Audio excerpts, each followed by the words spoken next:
Okay, good afternoon, everybody. Today is Wednesday, February 14th. Happy Valentine's Day. You heard it from me first. This is the County Commissioners' regular meeting. I think we're going to launch right into it here. And we're going to start with additions and deletions to the agenda. And I don't see staff here to present that, so I'll come back to that. I think we're going to go into public comment on topics unrelated to, hello? Yes? Since Rye and John are here, I'm wondering if we are going to be hearing the Rock Creek item. I was planning on asking you all to continue it today, since you don't have any material and I haven't provided any to you. So Great, that's what we're going to do. Okay. So when we get to that item, I'll go ahead and ask you all to make a motion to continue it for me. Thank you. Okay. Okay, we're back to John. Additions or I apologize. No additions or deletions to the agenda. Okay, then we're going to keep moving here. We're going to go to public comment. Public comment on topics unrelated to today's agenda. So if you have something you'd like to bring up, please come forward, and we'll give you 3 minutes to tell us about it. I don't see anybody in the room eager to run up here. Do we have anyone online? I don't see anyone. Probably not, but okay. I just want to point out Steve Child is attending remotely today from home. Patty Clapper, Francie Jacober, Kelly McNicholas Curry, and I are all here, and we're going to keep moving. So I'm going to close public comment and take it to commissioner comments. I have a comment. Patty. First, I would like to wish everybody a very, very happy Valentine's Day. And I would like to wish my granddaughter, whose 7th birthday is today, a very, very happy birthday. And I want to apologize to her. I will not be making it to her dinner tonight, but I will be making it to her dinner on Friday night. But I'm not sure I'm staying for 3 hours of Taylor Swift. But she may convince Grammy to do so. You know how granddaughters can be. So happy birthday to McPherson Honey Turner at age 7. So thank you guys. Thanks, Patty. Kelly. All right, good afternoon, everyone. I will highlight Colorado has a presidential primary election that is happening on Tuesday, March 5th. And if you are a registered voter in Colorado, you should be receiving a presidential primary ballot that was mailed on Tuesday. You can always check your voter registration at govotecolorado.com or go to pitkinvotes.com for election information. And if you are affiliated, you will receive the affiliated party ballot. If you are unaffiliated, you will receive both ballots and are instructed to only vote one if you would like your vote to count. So feel free to go check out your information and make sure that your registration is up to date. And please do vote. Thanks, Kelly. Francie. Yes, I just wanted to relay a story I heard on the radio this morning about sustainable aviation fuels, that Delta Airlines is giving $200 million to the research efforts to make sustainable aviation fuels more abundant so that they can start incorporating them into more airplane flights. And they said that most of the flights out of California have some SAF mixed in with their other fuel, but not very much. But the rest of the country doesn't have very much. And so it was a really good news story, I think, in terms of the environment, although I certainly hope we don't start replacing food crops with sustainable aviation fuel crops. Thanks, Francie. That's fantastic to hear them say that. I know United Airlines has been talking it up and has a percentage in their fleet mix, fuel mix, but it's a step in the right direction. Maybe next Colorado will get an SAF factory plant. Okay, Steve, do you have a comment? Greg? Yeah. Go ahead, Steve. Yeah, thank you. There is a petition being circulated for adding a constitutional amendment to the Colorado Constitution for reproductive rights. Kelly and I both went over to the library yesterday to sign the petition. The group is up to about 45,000 signatures so far, and they want to collect about 135,000 more to have a safe margin to account for those that will be the petition signatures that won't be allowed. So if you look for opportunities, there will be, I think, lots of local opportunities to sign this petition, and I urge everybody to please consider to sign it. I think it's a very important issue, and it would take reproductive rights out of the hands of our legislature and put it under protection of the Colorado Constitution, which is a much better guarantee. Thank you. Thank you, Steve.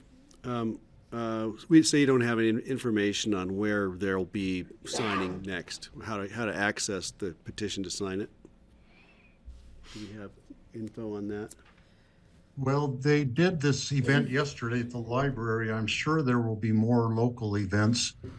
I think the petitions need to all be collected by March 24th, if I remember correct. Is that correct, Kelly? I don't know that. I did sign up to circulate a petition, so if I am given those instructions, I will let you know. Great. That'd be great. Thank you. Thanks, Steve. Okay, that's it for commissioner comment. I don't think I have anything else for this morning. So we're going to go to consent items, single reading. Did we do additions and deletions? since We then? did, yep, there I missed were. that. It was so fast. Did you want to add something? No, I'm Thank good. you. Okay. I think I'm good. If I think of something later, I'll let you know. Okay. So the first up is minutes of the January 24th regular meeting. Do we want to make a motion on that, or do we need to discuss any regarding approving those? I'll be looking for a motion if not. I'll move to approve the minutes of January 24th. Francie moves to approve. I'll second. Kelly seconds. Discussion. So I see Steve moving nervously. Steve, go ahead. Very nice. I do have on the highway, see the list of highway user tax funds. Every year, their same thing is on there for Nicholson Creek Road is listed as 0.19 miles. The entire length of the road that is actually owned by the county is more like 2 miles long. The Board of County Commissioners never vacated the upper stretch of that road, so that number 0.019 miles is incorrect, and the county could actually collect a tiny bit more money if that were made correct. Now, I know that there are a couple of local landowners who I think probably will be approaching the county to vacate that road at some point in time, but right now it is still a county road. So I just wanted to point that out. Thanks, Steve. That's regarding the list of highway user tax funds. The motion to approve was for both items? Hey, can I ask a question? Do Yeah. our staff members have any comment as to Steve's comment, why we're not accounting for the whole road? You need to come up Can I to just the point of mic. order? Sorry to put you Yeah, on the sorry. spot, but Kelly has a point of I order, just have a sorry. point of order. Greg had requested a motion to approve the minutes as opposed to the whole consent. Yeah, I'm sorry, I was agenda, going it one by one, so Steve. it might, we might be confused. So we're going to if we clear vote, the we're going to minutes- vote on the minutes So, now, and then we'll get back to this. I am a little premature, but it is one of the consent items. That's why I you thought were we looking, doing okay. both. Yeah, thank you, and I appreciate the let's vote reminder. on the minutes. So all in favor, approving the Aye. minutes? Aye. We've got an aye. Aye. Okay, thank you. Aye. Now, I'll accept a motion regarding the resolution, but we want to hear from Road and Bridge beforehand. We're talking a difference of, it sounds like 0.2 miles versus 2 miles. That sounds like an expensive stretch of road. If it was my road, I'd want you guys to pay for it. Thank you. I'm Scott Mattice, Deputy Public Works Director, and I just glanced at Rye when I was walking up here because we did look at that a little while ago, and I'll let Rye report out on that. Sure. Steve is correct. The county has never vacated that road. It has historically been in the county road system. We have not historically collected HUTF funds for the entire length, but that is not dispositive of whether the road is a public road or a county road. But perhaps if direction is given from this board, we should look into including more of the length of that into our request for HUTF funds. I don't believe we maintain the entire length of that road. We maintain the road up till the, what did he say, 0.29 of that road? I believe that's the furthest we maintain it. 0.19 would be to where the property where it enters private property.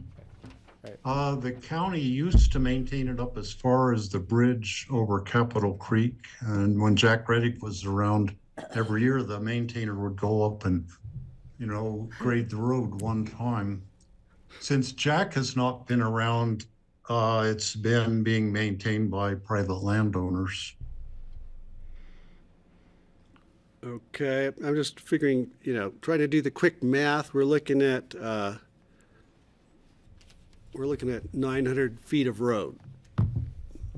And No, that's it's more 2 miles of road It's we're well, talking about. an additional 2 miles or 2 miles beyond, I thought it was only 900 feet beyond what we're already receiving funds for. It's probably a little bit more than 900 feet. There is a public trailhead that is quite a ways up past the bridge over Capitol Creek, and that does get used by members of the public routinely on a yearly basis, particularly for hunting in the fall and national forest access in the summer months, as well as skiing in the wintertime. So there is public use of it, but I don't think the maintenance has in recent years taken place all the way up to that public trailhead. Okay, so I'm not really clear on the entire distance or anything yet, but I would ask my fellow board to make a suggestion Could on, we just have staff look into it to see whether or not it's worth our time and energy, and how much money we'd be collecting? and and we have a then general agreement on clarify that? Sure. Yes, we've got general agreement on that. Let's do that. Thank you for. I'll take it up with these guys. Thanks. Okay, meanwhile, I need a motion on this individual item. Well, do we want to, To approve the resolution approving the list of highways or TAC fund roads. Got so Steve. do we want to approve it before we know whether or not we're going to I think include we have this? a or- time frame. We have to approve it and sign it and send it off to. Be next year before we This day. figure this out. Okay, fine. Yeah. Is that a second? I'll second. Sure. Second from Yes, Pat, but a okay. second. All in favor? Aye. All right, thank you. Thank you, guys. Thanks. Okay, That's what, Thanks yeah, for I being mean, here, guys. now we're gonna move along to individual consideration items. These are one reading resolution. This is, this is Rock Creek. Okay, resolution of Board of County Commissioners approving a settlement agreement with the Board of County Commissioners and Rock Creek Association. Rye is on deck with some news. Thanks, Greg. Ryan Neely, Assistant County Attorney. This item is, requesting that you all continue this item till February 28th. There's a couple points that I'm still working out with opposing counsel, actually 1 point. And I will be back on the 28th to present this to all of you. no, it won't be all of us. Only It'll only be Three three. of us. Oh, it'll So only if be that 3 of influences you. your decision on when you want to move it to, 2 of us would be in Washington. Okay, I'd like to put it on for the 28th right now because I am Okay. working with some court-imposed deadlines. Okay. But I will be sure to check in with those of you that are not going to be here in advance of the 28th, if that Great, works. that should work. Patty and Francie. Okay, with that in mind, I need a motion to continue the resolution approving a settlement agreement between Commissioners and Rock Creek Association. So moved. Kelly and second. Patty, all in favor? Aye. Aye. Thank We're you. going to remove that to Aye. February 28th. We will Thank get you. there. We will get there. Okay, next up, individual consideration items. First reading set for public hearing on February 28th. This is a resolution approving and authorizing the chair to sign a grant agreement with the State of Colorado Department of Local Affairs for electrifying the Pitkin County Library and Health and Human Services building. And I'll go ahead John's and take this one because it looks like Kara is otherwise engaged. This is fantastic. We're awarded just over $3 million through a Department of Local Affairs Energy and Mineral Impact Assistance Fund grant program specific to their climate resiliency challenge opportunities. This right now we intend to use for electrification of the library and the Schultz Health and Human Services building. The particulars of the scope of the project are, we're on yours. Are we got you covered. will be determined through the bid process as far as the technologies that will most likely be implemented, whether it's going to be electric boilers, heat pumps, some combination there too. But what is in front of you today is accepting the grant from the Department of Local Affairs to support these projects.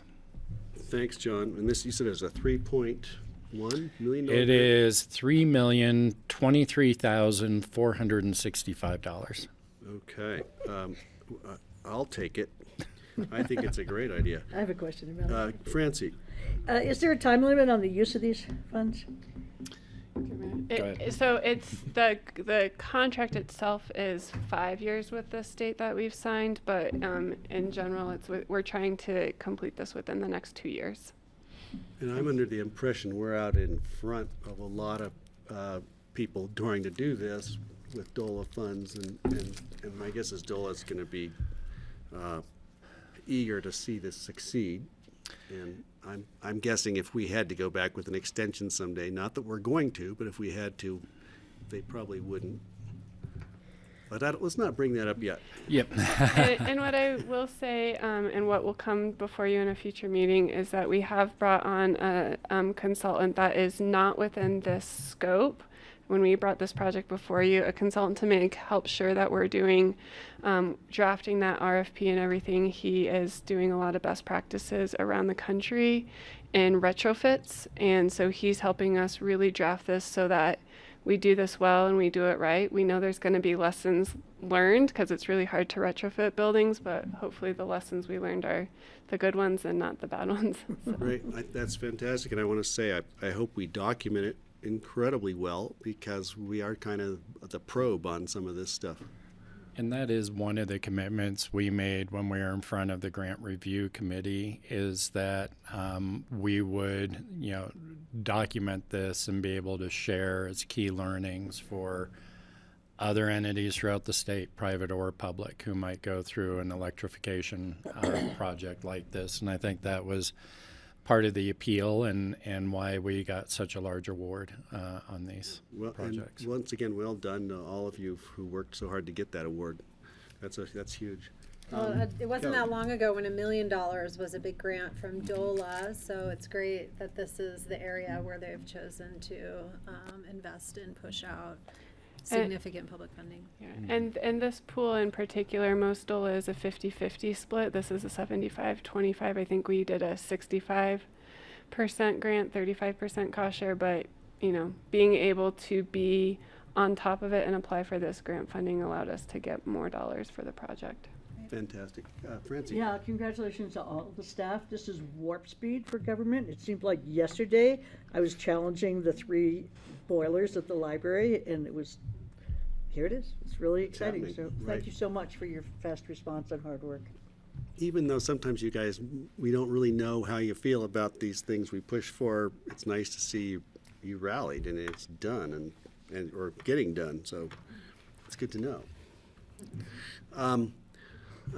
Okay, any other comment on that? If not, I'm going to request a motion to approve and authorize the chair to sign a grant with DOLA for electrifying the library and Health and Human Services building. This will come back for public hearing on February 28th. I'll move. I'll second. Francie moves, Kelly seconds. All in favor? Aye. Aye. Aye. Thank you, Steve. Okay, 5-0 passes. We're going to keep moving. Individual consideration items, public hearing, second reading today. This is a resolution approving and authorizing the chair to sign a grant agreement with the state of Colorado, DOLA, to facilitate the development of a climate action plan. And Michael Port is in the driver's seat. Welcome. Hey, good afternoon. I'm Michael Port. I'm our climate action analyst in the on the resiliency team. Before you today for the second reading of this resolution to authorize the grant agreement with DOLA for a planning grant to help us with developing our climate action plan. The grant is for $117,000 and we're matching $13,000. So this is going to be critical to help us set a course to meet our climate action goals. A good chunk of that funding is going to go to our regional greenhouse gas inventory, where we're going to take stock of where our emissions were in 2023. That project is currently out to bid, and then the remainder is going to help us conduct our climate action planning process that we're aiming to have finalized by the end of this year. So we're seeking your approval to engage in this grant project. So just wondering if you have any questions or comments. I'll open it to my board for questions, details, anything you want to know. Well, I would say likewise, it's awesome the work you guys have done, and it's always great to take money from the state for, especially for this kind of project, so thank you, Michael. Kelly, did you have, is that a hand up or just a? No, I was just moving my hair out of my face, but I will comment that we do have a climate action plan in place, and it is really crucial to update it. So I think this is important work that we have to do kind of on a regular basis, and I look forward to hearing about how that is all moving along. In fact, I think the last time when we actually approved a climate action plan was when I was chair last, as I recall, and that was 5 years ago.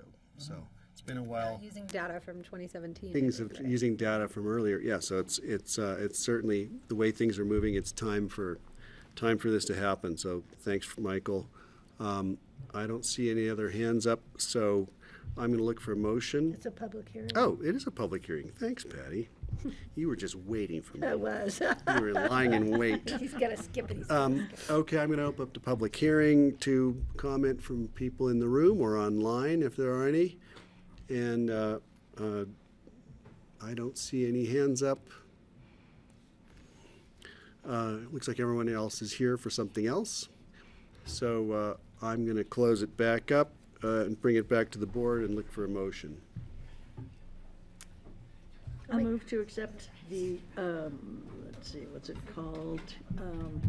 Resolution of the Board of County Commissioners approving and authorizing the chair to sign a grant agreement with the State of Colorado Department of Local Affairs to facilitate the development of a climate action plan.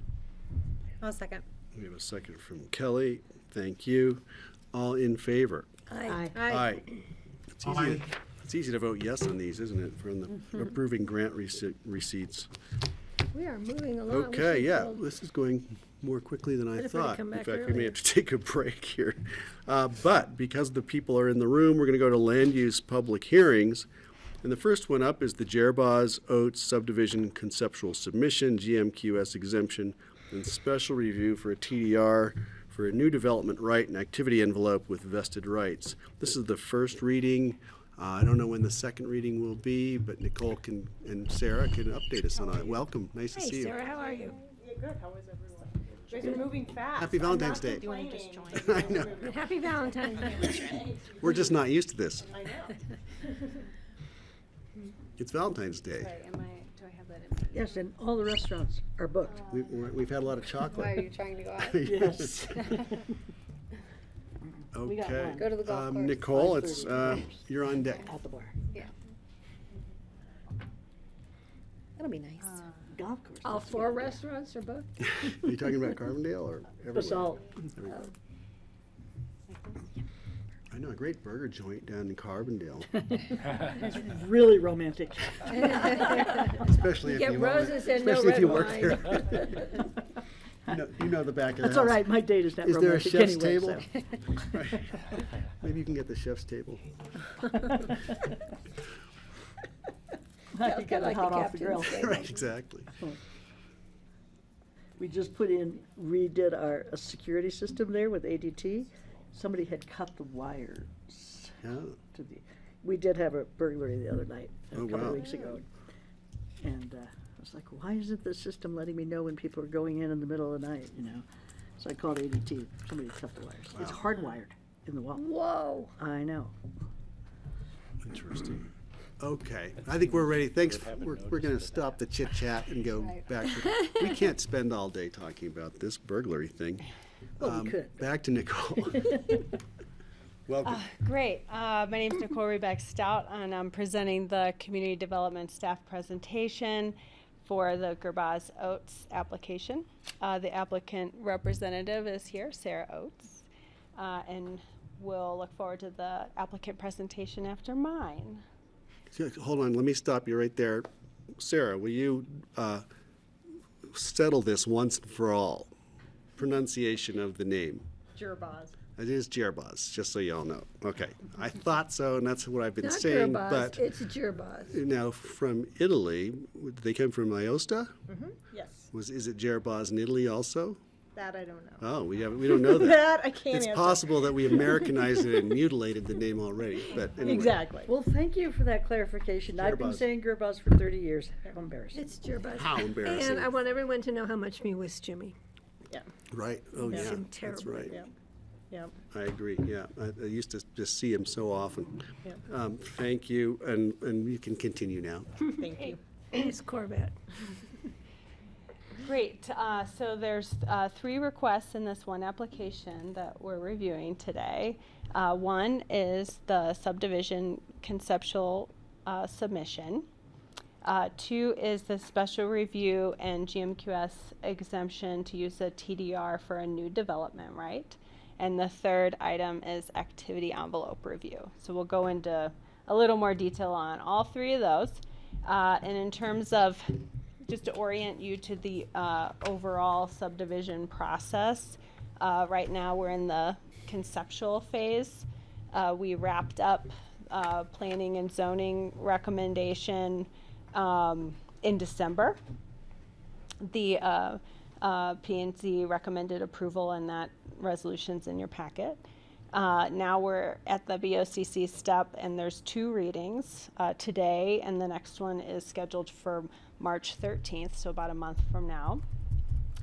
And then after this step concludes, then it's on the applicant to put together an application for subdivision detailed and final plat, which we're not there yet. We're just on this conceptual. So let's go over the location and the 3 requests in more detail. Here we go. We are at 301 South 7th Street. You can see that arrow just outside the City of Aspen boundary. And we'll zoom in a little bit more. And is this wide line the boundary, City of Aspen boundary? Exactly. Thank you. So this lot is zoned moderate density residential, 15,000 square feet, R15, and it's contains 40,407 square feet, and so it's conforming in size for the zone district. The property is within the Aspen UGB, and so the applicable master plan is the Aspen Area Community Plan.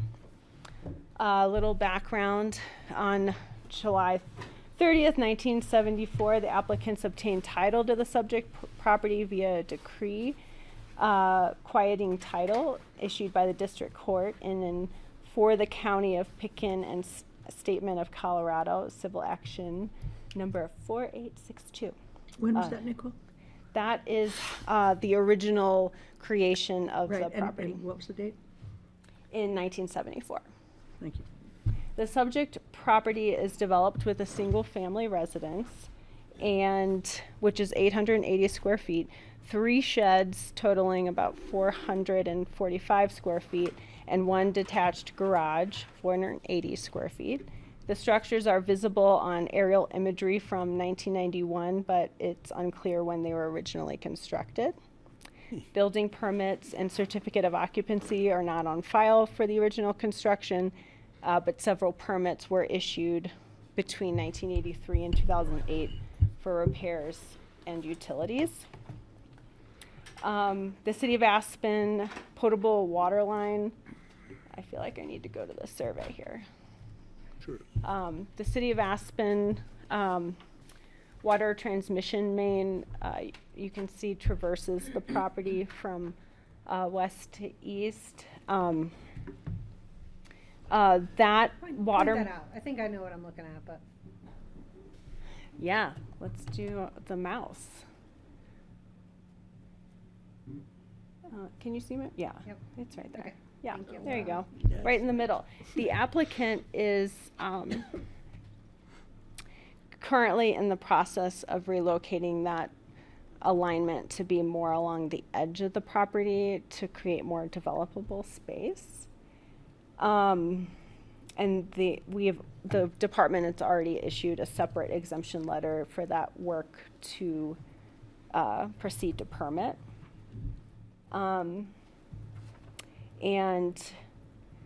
This development served by the City of Aspen Water Department and the Aspen Consolidated Sanitation District.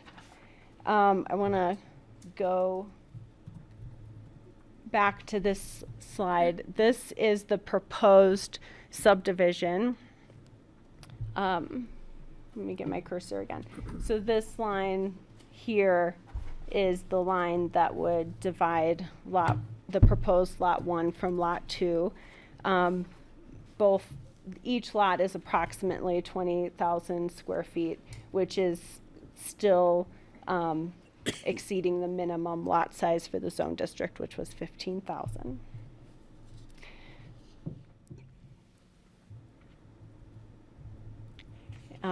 This shows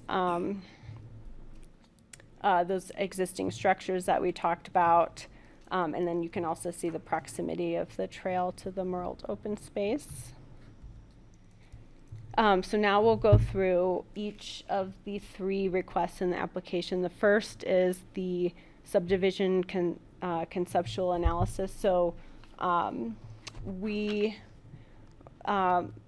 feel like I've been reiterating the proposed lots will still be conforming in size for the zone district R15.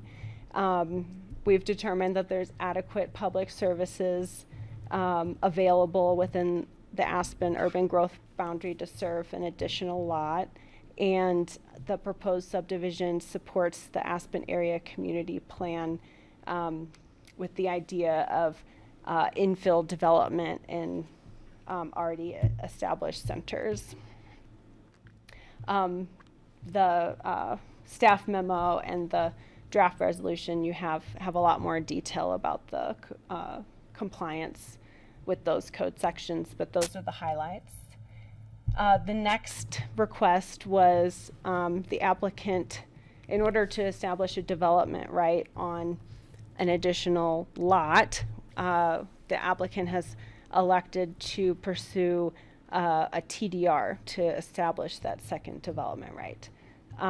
So this analysis is all about showing how that is compliant with the code. Go ahead. Is this the first time we're seeing that? Sorry, Andor, thanks. Is this the first time we're seeing this since we changed our code to accommodate the new changes for GMQS? Well, the code. I'm curious because we had to respond to state statute right. last I think you're year, speaking to the use of a TDR for the new development, right? Yes. That was previously allowed in the urban growth boundary, so that Okay. did not change. What changed was allowing it as an option in the rural area. Thank you for the clarification. I was wondering. Thanks, Suzanne. We're unfamiliar with this because I don't recall, maybe it's my memory, but I don't recall landing a TDR in the urban growth boundary in quite a while. It's kind of historic. And It's been a long time. Well, thank you. Okay. Keep Okay. going. So just 5 points here. The Aspen Area Community Plan and county policies in Chapter 1 support increased density in the Aspen UGB. There's no health, safety, or welfare issues anticipated by the proposed subdivision. The conceptual subdivision is not anticipated to injure the value of surrounding properties, and the residential character of the neighborhood is not anticipated to change. TDRs are permitted to be utilized to establish the new development right, and then significant changes are not anticipated for visual impacts and impacts on pedestrian and vehicular circulation and traffic generation or parking. And then another thing to note at the bottom there is when applicant elects to use the TDR to establish the development right, it's establishing the development right for 2,500 square feet of floor area and not 5,750. Say that again. When a TDR is utilized to establish a new development right, the development right is for 2,500 square feet, not 5,750. So that's kind of how it's tied to the normal use of TDRs. I see that. And then the third item that we're reviewing today is an activity envelope analysis. There's 3 items to note. One is there are slopes in excess of 30% located on the property. They're not, those slopes are located outside of the proposed activity envelopes. And then just to be transparent, they are anticipated to be disturbed with the work required to relocate the water transmission main, but not for future residential development. The wildfire hazard is mapped as a low hazard on county mapping, and through review with planning and zoning, we noted that Aspen Fire Protection District is mapping it as a higher hazard rating. We tried to reach out to the Aspen Fire Protection District to resolve what the wildfire hazard rating is for this property, but typically they will provide comment during a site plan review and not an activity envelope review. So in the draft resolution you have, there's conditions associated with a low wildfire hazard rating, but that doesn't mean that's the end of the story for the wildfire hazard on the property. Thank you. Patty? Well, I noted in your memo, it said it was related to structure risk.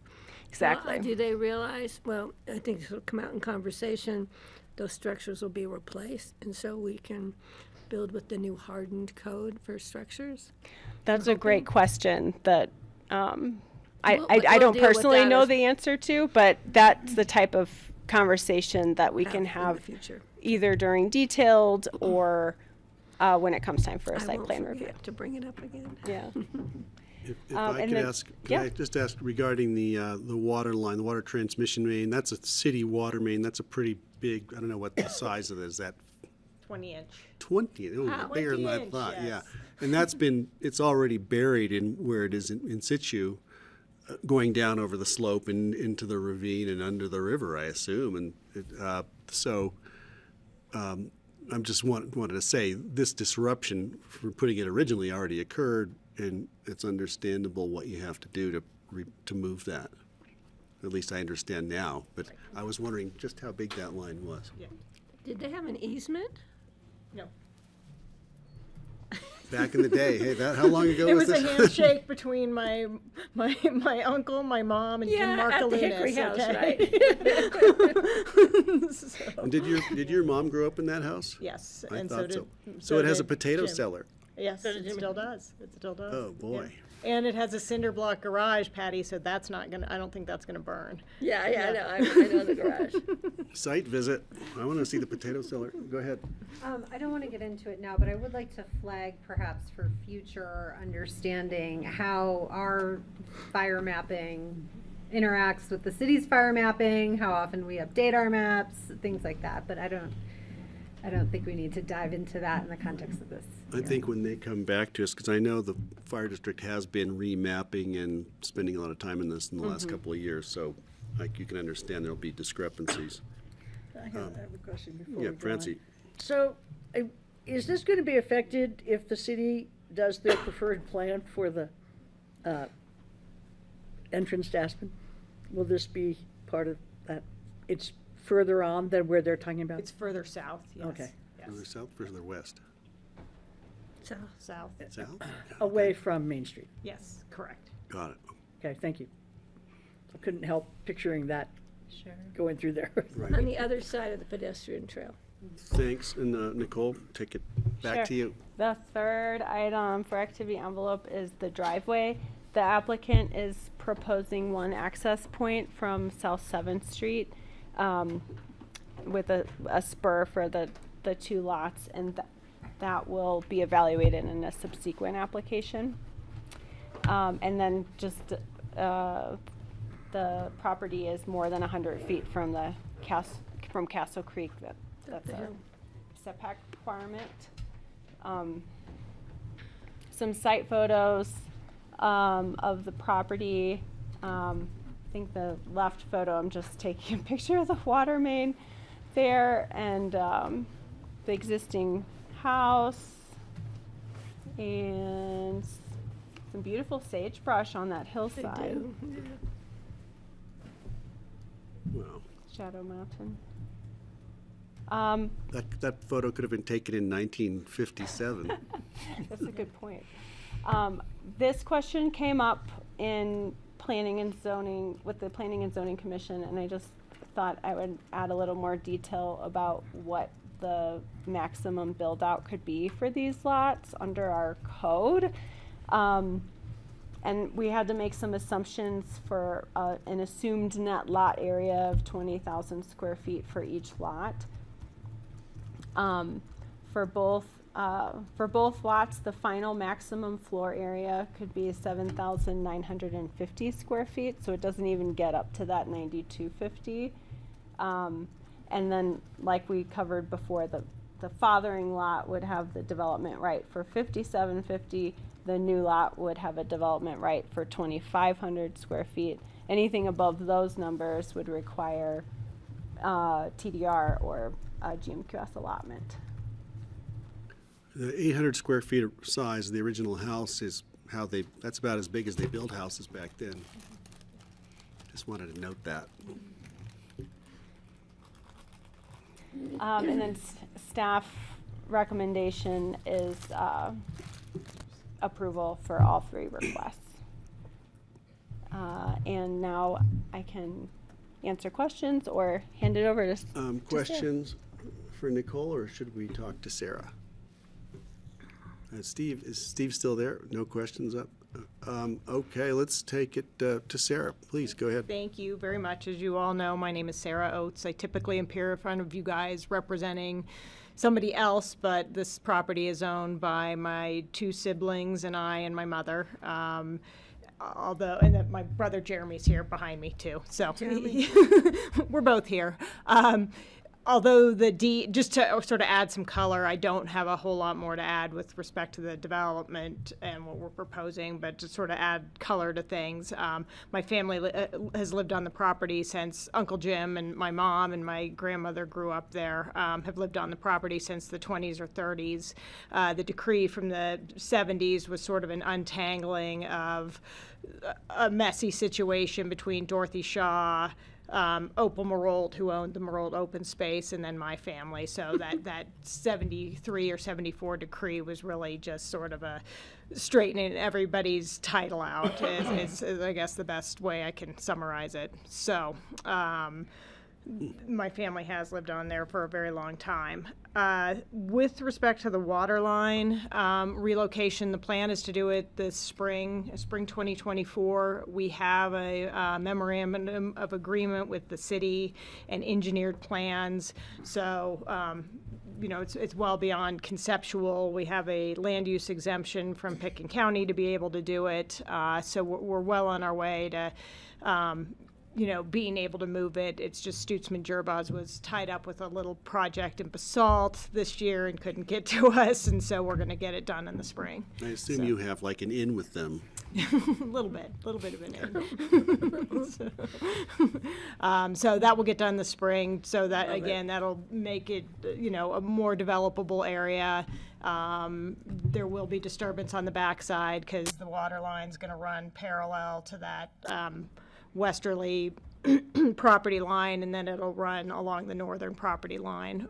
But there are requirements for revegetation to the extent that the city easement allows it. We are going to grant an easement. To your question, we're going to grant, they've requested a 30-foot wide easement, so we will be granting that. So then the city will have a clear right of access to the property and, a right to that water line. So, and I guess the other thing I should mention with the development numbers that Nicole presented is there is currently on this southern property line a 30-foot wide access and utility easement that was negotiated when Opal Marult owned the open space, and that was the only way to access the property she owned on the Aspen side of Castle Creek.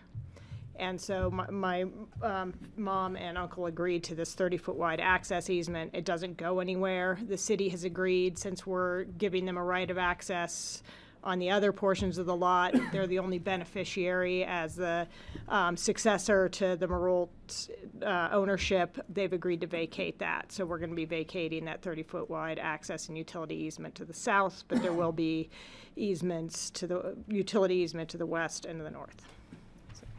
Kelly? Since we're talking about easements, I do just note in one of the comment letters, a suggestion, I think would be the best way to describe it, that the right-of-way be expanded to allow for expansion of 7th Street. I don't know if you want to respond to that. I think that might have been Joanna's, one of Joanna's. Or it might have been Josh. Yeah, it says the right-of-way appears to pinch down to 14 feet. If possible, an access easement for potential future widening of 7th should be granted. I don't know if that comes up now or if that comes up later. I think one of the conditions is we need to look at that prior to detailed review, and so we will go ahead and take a look at what those options are. Thank you. Sure. I have a question for Sarah. Francie? And you don't really have to answer this question, Sarah, but I'm just curious, is this a development for sale or for your family? And you don't have to answer if you don't want to. It is a development for sale. Okay. So, yes, yes. Okay, anything, I don't see any other hands up. Let's keep going. Is there something else you want to, you're finished? Jeremy, do you want to comment from Jeremy? Okay. Thanks for your time, everybody. Appreciate it. Yeah. Okay, if those are the presentations and the board doesn't have any questions at this point, I want to bring it back. And we're going to allow, because it's notified as a public hearing, I'm going to allow some public hearing today. If anybody would like to speak on this topic, we'll give you 3 minutes per speaker. And we're going to be bringing this back, and there'll probably be public comment then as well at the second reading on March 13th.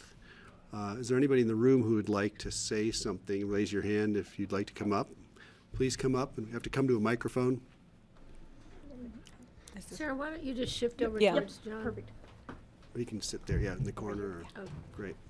And you'll have to identify yourself, please. Yes, I will. Good afternoon. Can you hear me? Yeah. Thank you to the Board of County Commissioners for your time and consideration. Tell me your name. Sorry. Oh, My okay. name is Polly Scott. Great. My husband, Jim Maher, and I reside at 327 South 7th Street, 2 doors down from the owners of the lot at 301 South 7th, who seek to divide the property into two buildable lots. The reason for my concern is one of safety, and specifically the notion of building 2 houses versus 1 on an already very busy street. South 7th functions as a one-way, dead-end, very narrow, and very busy street with no dedicated space for vehicles to pass, let alone turn around. That includes fire trucks and other emergency vehicles. Our driveway is one of the few on our street that does not have a gate, which means that there's a seemingly endless stream of vehicles, which often includes trucks, that use ours to turn around in. In the best of circumstances, in clear weather months, 2 cars passing in opposite directions is difficult. 1 car has to pull over to let the other pass, and you can imagine what this is like when snow is piled high on either side, with 1 car to proceed at a time, very slowly. South 7th is quite an unusual street. It serves as the connector of West Hopkins to the Merle Trail and is a connection that can be dangerous. As you may be well aware, West Hopkins is a dedicated pedestrian and bicycle bikeway, but in reality, it's more like an e-bike highway. I'm sure many of you know what I'm talking about. There are regular bikes, e-bikes, commuters with kids on e-bikes, pedestrians, runners, and neighbors walking dogs. This kind of human traffic goes on all year long. West Hopkins is vehicle restricted for a reason: safety. The site of this proposed divided lot is located very close to the convergence of this busy connection.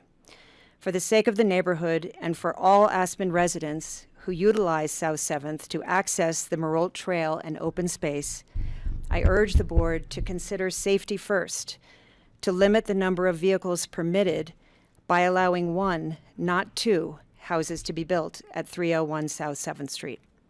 We welcome with open arms new neighbors in one house that is in keeping with our neighborhood's commitment to safety, and we are depending on you to uphold that commitment.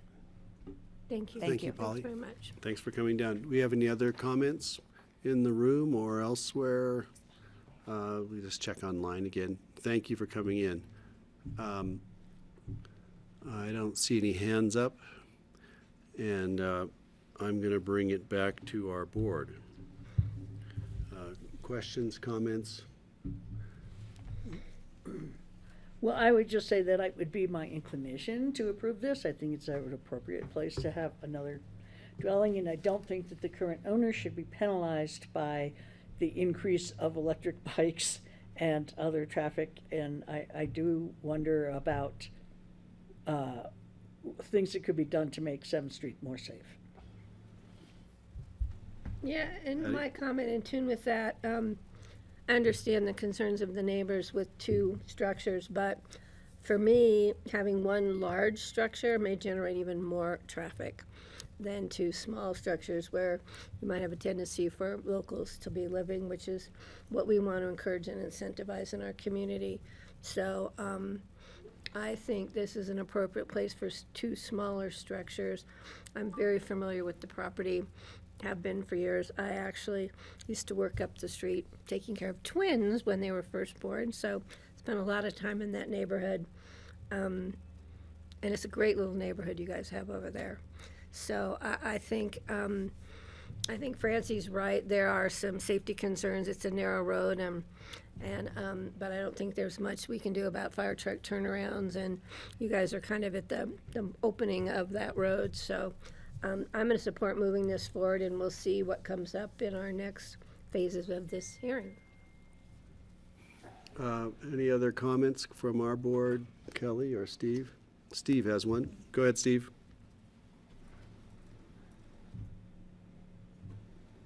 Second. Okay, there I go. I just commenting on that street. I love that street. It's narrow. It has lots of trees along it, and it reminds me of the county road outside my house. Has a lot of similarities to it. This isn't the only one that sometimes cars have to pull over to let another one pass on a narrow stretch. I think that's part of the quaintness, you might call it, of living in Pitkin County and different parts of the county. Also, just looking at, when you look at the picture that's on the screen right now and you see the house on the lot next to it, which looks like maybe a third of the size of the Gerbaugh lot, and there's one house on that, it's not going to be increasing the density that much to have 2 smaller houses on this lot. So I'm very willing to forward it to the second hearing at this point, unless we hear more information. I wonder if there's any way, I've never actually been down to the end of 7th Street, but I wonder if the county should look into some sort of a turnaround at the end of the street or near the end of the street for the public to use, so people wouldn't have to back into someone's private driveway to turn around. And I don't know if there's any room for that, but I think it's worth investigating. Thank you. Thank you, Steve. That sounds like an issue for the city to discuss. I'm a little. It's in the county. Oh, it is. Oh, thank God, you're right. Thank you. It isn't. And So why is it here? The problem With with the the end of streets? the street, I'm very familiar because we had a huge land use application at the end of the street. The house that used to have the great flower boxes with the hearts and stuff on it. We spent the Board of Commissioners spent a lot of time walking that property. And that little narrow street ends up in a little narrow driveway to a big house now. So, yeah, it's pretty restricted. And that connects to the driveway that goes all the way up the road to Hefner's Alboy's old property. So there's several houses up there. Yep.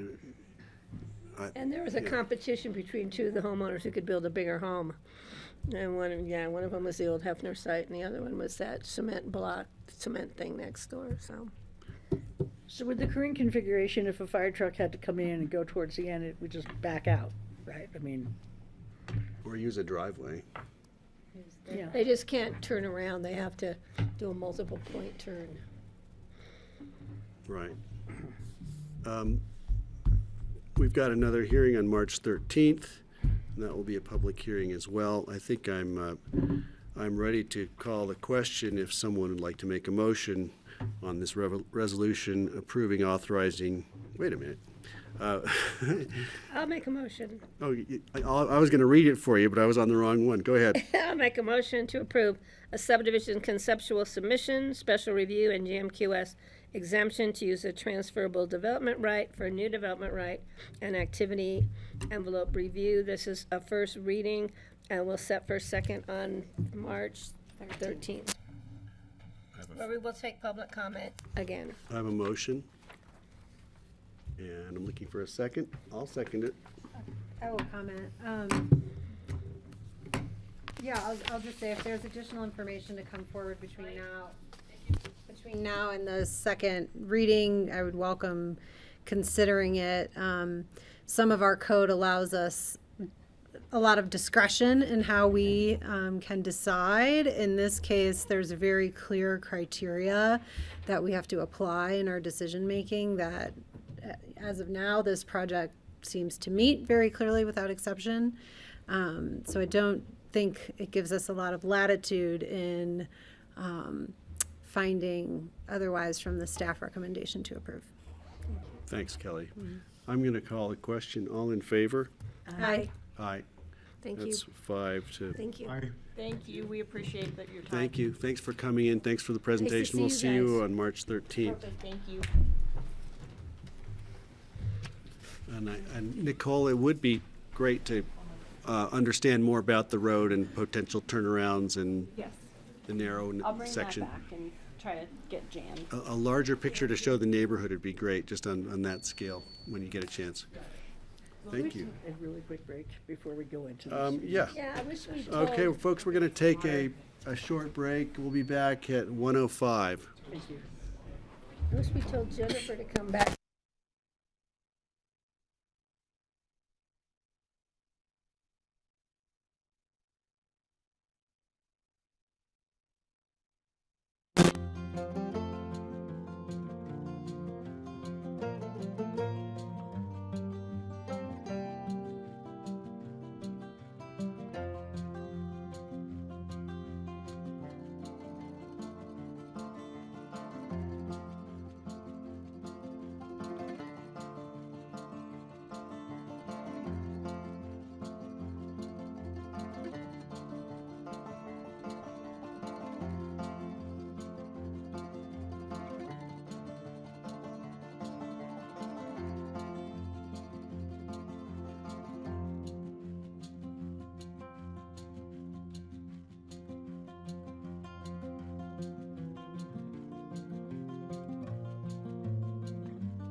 Okay, we're back from break. It's Wednesday, the 14th of February, and we are on land use public hearings. And the next item up is item number 7, Beljack Blue LLC activity envelope, site plan review, GMQS exemption, and special review for CDU. And what, GMQ, did I already say that? GMQS special review for a TDR receiver site, GMQS exemption for a pre-1978 parcel for parcels 1, 2, and 3. And Nicole's not here. Suzanne's here. Nicole's here. It's just, Nicole's it's here. being Oh, continued okay, we're to May 8th? At the right date? And yeah, and this is noticed to be continued to May 8th, but I believe we need to open the public hearing and hear if anybody's here to speak on that, and then we can close it and get back to it. I do have one person in the audience. We can have a comment. I'll open it up right now for Glenn. Thank you. My name is Glenn Horn for the record. I represent the applicant, and I want to enter this affidavit of public notice into the record so that it's in the official clerk minutes of the meeting. Who should I present this to? Give it to Nicole. Great. Thank you. I want it to be entered into the clerk's public record, please. Into the clerk's public record. Thank you. Okay. Nicole has direction, and she has it in her hand. Thank you, Glenn. Is there anyone else who would like to speak on this topic, item number 7, on the Beljack Blue LLC? I don't see anyone online or in person. I'm going to close the public hearing and bring it back to the commissioners. I will make a motion to continue the item, the Beljack Blue LLC activity envelope. Microphone, sorry. I'll make a motion to continue the item, the Beljack Blue LLC activity envelope, et cetera, to May 8th, 2024. I will second. Patty at first, Kelly second. Further discussion on any of this? Anything else we need to say before? I don't see anything. All in favor? Aye. Aye. And that's Ford. I don't know if Steve's with us. Is he back yet? I don't want to leave him out if he's here. Okay. Okay, so he might be there. If not, that was 4 to 0. Thank you. Okay, up next, 7B, individual consideration items that have been continued. Ordinance of the Board of County Commissioners amending Title 11, Building and Construction of the Pitkin County Code, specifically to amend Section 11.32, 2021 International Energy Conservation Code, and to add a new section, 11.34, Electric Ready Provisions. Jeff Erickson is here, and this will be continued from January 10th, so to today. And you have the floor, Jeff. Thanks. Good afternoon. I'm Jeff Erickson, joined here by John Houghton and Suzanne Wolf. This is the third reading of an ordinance adopting amendments to implement a 200 million BTU per year exterior energy budget to the currently adopted 2021 IECC, and adoption of new section electric ready provisions. The BoCC approved these amendments on first reading, December 6, 2023, and continued on second reading, January 10th, 2024. Looking at the agenda, we'll get into the timeline. I know you guys have heard a lot about this, so we'll kind of breeze through that. Is this our third or our third meeting on the topic? Yeah. Thank you. Looking at the timeline, again, December 6th, BoCC approved the amendments on first reading, January 10th, second reading, and public hearing. The BoCC asked staff to bring back appeal process suggestions for this reading, February 14th today, third reading and public hearing. Upon final adoption, the notice is published and posted, and the code will take effect 30 days after publication of notice, sometime mid to late March. As a first step to meet our climate action goals, the 2020 BoC adopted the energy code that made significant strides in addressing the efficiency of the built environment, specifically the interior. In 2023, the BoCC directed staff to take immediate action to limit exterior energy use and implement an exterior energy budget to achieve residential net zero energy by 2030 and reduce greenhouse gas emissions. In order to achieve our 2030 climate action goals, it is imperative to act now to concurrently limit exterior amenity energy use to a budget of 200 million BTUs per year, no more, and adopt electric-ready codes.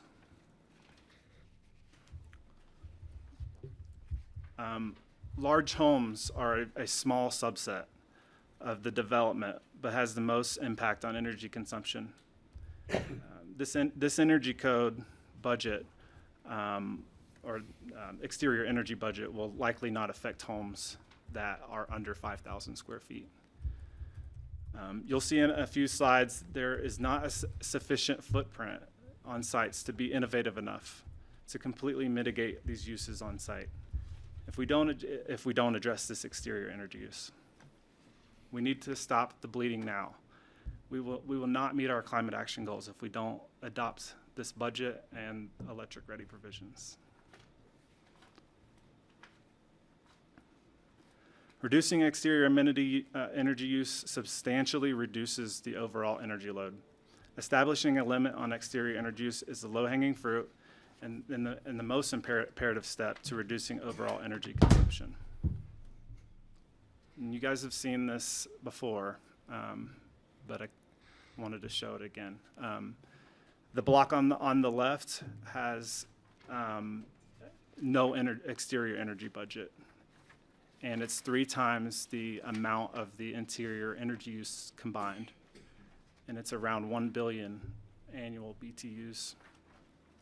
The block on the right has the 200 million exterior energy budget, and it's more of a 1-to-1 ratio with the interior energy consumption, and it's about $500 million annual.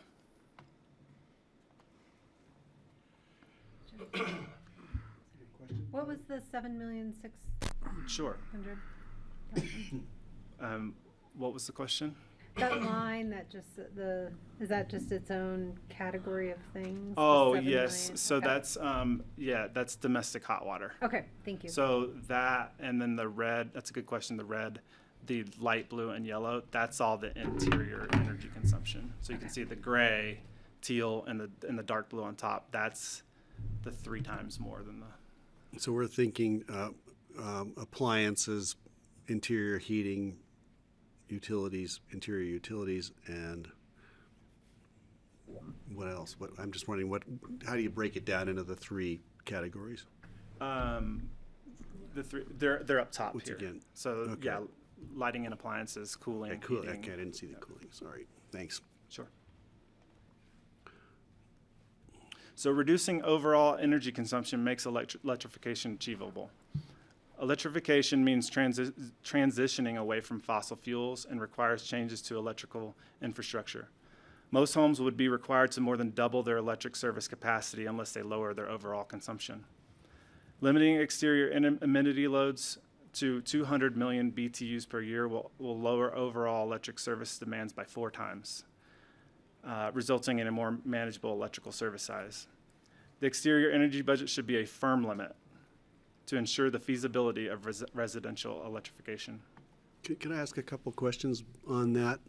So what you're saying is the amount of available electricity to feed a home is expanding dramatically as we add external energy uses. Yes. And your typical house, I think, used to be 100 amp? And historically, now I think my house, which is 45 years old, is 200 amps. And where are we going with this? Where are we today regarding amperage draw? Standard American homes are 200 to 400 amps. That's a standard home today. Yeah. And then what does this mean in terms of amperage when we're looking at 1 million BTUs? Yeah, let's go to the next slide here. Thank you. So same scenario. As you can see on the left, the block on the left and the block on the right both have 1,000 amp services for this 5,750 square foot home. Huge electrical service. So as we How much? How big did you say? 1,000 amps. So 5 times So- the normal. And average. that's not including the heating and cooling most of the time. Most of the times those are fed via natural gas. So as we go electrification, those loads are going to add to that service. So in this scenario, we're just looking at what does the exterior energy, if that is converted from gas to electrical, what does that look like on the service capacity? And you can see on the left, the service is 1,000 amps, and you're adding 1,600 amps to the service for the snowmelt pool and spa for a home that does not have a budget. On the right, it's more manageable. You're looking at 400 amps that would add on to that electrical service. And what do we anticipate the increase of amperage needed if we go all electric with an average house? With an average house, or we're talking Not a monster house, just a 5750 or something. For this house, are you speaking about the interior energy? I'm speaking about with exterior energy use. I'm thinking about if we go to all electric for houses, as we are hoping to do in the near future, Sure. I guess. Are we anticipating the average electrical use per house going up significantly, and by what degree, do you know? Whether they have a spa or whatever they have. Just the average. I mean, because the average now is like 200 amps. So if that house went all electric and they added in heat pumps, and what, do you have any idea about that? I would say it'd probably double. It's like you would need to go from a 200 amp service to a 400 amp service if you're relying on heating. Yeah. Electric heating. And electric cars. Sure. Okay, so let's move. And that's for a 5750. I'm in about 2,800 square feet, 2,700, and I have a 200 amp service. I have an electric car, and I have electric heat and heat pump and all that. We're making it work, but every now and then I think it'd be nice to have a little bit more, even still. Sure. More solar or more, more amperage available. But it's probably not necessary. I'm hearing. We have to Oh, bring that's in more Steve. amps Hey, just to Steve, your charge my mic's car. on. You have to mute. Sorry. I'll get to you, but I hear your voice in the background. So anyway, this is huge. This is we're talking not 8 times your typical house. We're talking a massive increase in energy load, energy demand. And when people talk about the grid needing to expand by 4 times to electrify, that doesn't even sound like enough when we're talking about this. This Okay. house in particular, with the exterior energy budget, you have a 1,400 amp service. If we don't do a budget, you're going to have a 2,600 amp service, and that's not including interior cooling and heating. Right, and that's not something you can just call up the electrician and ask for. I think we have, the electricians I speak to said that I think the largest service they know of is 1,600 that they've been doing in the valley. Maybe there are others, but In Pickens County, that's residential. I would say 1,000, 1,200, 1,600 amps is fairly common. And these are for the big houses we already have. Yeah, okay, thank you. Keep going, thanks. Electrification is required to reduce greenhouse gas emissions, achieve residential net zero energy by 2030, and comply with the state mandates. Hey, Jeff, I'm sorry. Sure. I told Steve I'd I'm sorry. get to his question before we move on. Go ahead, Steve. Okay, thanks. We keep talking about adding 200, 400, 800 amps to houses. I think real quickly we would run into a bottleneck with the amount of electricity that Holy Cross Energy can provide to these houses. What is entailed in adding bigger electric service to different properties? We're talking about needing to do that at the airport also for, electrifying all of the ground side of things. But it seems to me that we're putting Holy Cross Energy in a bind if unless we start doing a whole lot more renewable energy projects someplace in Holy Cross territory. Can Can I speak to that? Yeah, sure. Go Brian ahead, I would Hannigan too. says that absolutely they can handle it. He's very clear about that, and so is Excel. It is hard to believe. I agree. It's like, really? But Brian swears by it. That's the CEO of Holy Cross Energy, right? In multiple conversations, they've been anticipating this, and they say they're prepared for it, and I hope they're right. That's with the caveat that we put a stop to the excessive exterior energy use. Maybe that's the caveat that they didn't tell us, is that reducing exterior energy use or energy use in general for if the demand doesn't grow beyond even their expectation. And I just wanted to comment about the previous slide. You don't have to go back to it, but it was about how we have to do electrification in order to combat climate change and so on. That's only true if the electricity that we're using is generated renewably. I just want to make sure that we really understand that, because just going to electricity and having a huge plant down in the Four Corners supply our electricity is not going to help. So I believe Holy Cross is 2030 100% renewable goal. Some of those are trades. They're not creating all that electricity, they're trading. So somebody somewhere is creating. I just want to put it out that I think your basic premise is reduced consumption, period, in order to get there. So thanks for that, Jeff. Sure. Steve, did you have more?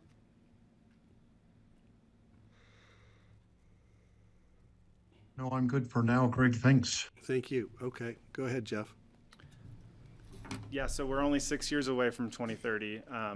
So it's imperative that to achieve our goals, that electrification is part of that piece. On-site renewables and carbon-free electric grid are essential steps to reduce greenhouse gas emissions and achieve residential net zero energy. And the Colorado Energy Office is driving a transition to clean energy, including the mandate to adopt these electric ready provisions. So again, same scenario here. This is showing you that electrification and net zero is not feasible with a home without an exterior energy budget. The block on the right, you have 1,000 amp service already. We've already talked about this, and that's without the heating and cooling. If you were to convert those two heating and cooling loads, and those aren't the only interior amenity loads or extra loads that would be added if we convert fossil fuel to electrical. So that's, I just added the 400 amp load for the heating and cooling. So you're looking at 1,000 amps for the original service size, plus the 400 for the heating and cooling, plus the 400 for the exterior energy use. So now we're looking at a 1,800 amp total electrical service size with the exterior energy budget. Okay. I think this slide here tells the whole story. And this is a group of homes that I looked at over 5750 to the 9250. So large homes. For the current code, we need to meet a HERS ERI of 30. You need around 10 to 20 kilowatts of PV to do so. With the 200 million BTU budget, in order to offset that completely on site, you need 40 kilowatts of PV. So you need around 50 to 60 kilowatts total to completely offset these uses on site, the interior and the exterior. And technically that we would consider that net zero. Or I'm sorry, not net zero, HERS 30, net zero in the future here. So I reached out to PV contractors and said, hey, like how much PV could you fit on this house realistically? And it came back as, from the 5750 to 9250, depending on roof orientation and size, it was around 50 kilowatts on average. So with today's code standards, we can get close to completely offsetting on site, but looking forward to 2030, if we're trying to get to net zero, that HERS ERI of 0, we're going to need a lot more PV to do that. So with the exterior energy budget, it makes it more feasible to achieve those goals. Jeff, is this PVs with battery backup, or is this just? Yeah, I think there's a certain percentage, I can't think off the top of my head what that is. I should know that. I think it's 25% of the daily output has to be backed up over 10 kilowatts. So if you have a 10 kW system, 25% of the daily average output has to be backed up. Okay, thanks. Do we have any idea if technology in the next 6 years is going to improve such that we'll have more efficient PV, so we can get more bang for the buck for, what we can put on a roof now, what we can put on a roof in 7 years, 6 years? Yeah, I think the PV I'm hoping. watts per panel has been increasing steadily. So I think that's something we also need to keep an eye on as we move into It's the gone up years. 25% in the since I put panels on my roof, 4 years ago. It's already, I think I had put 300 watt I think we're going to panels. see that They're 400 now technology in beefing up, so where we can mitigate more with what the area that we can do with PV now, with the area we can do with PV in a few years. Sure. I'm hoping. Can I just ask some clarifying Yeah, questions go about ahead. this chart? I'm sorry. I'm just gonna leave it on. I'm done eating. I'll leave it on. Okay, so if I'm interpreting this correctly, so our adopted 2030 goal is hers 0. Correct. And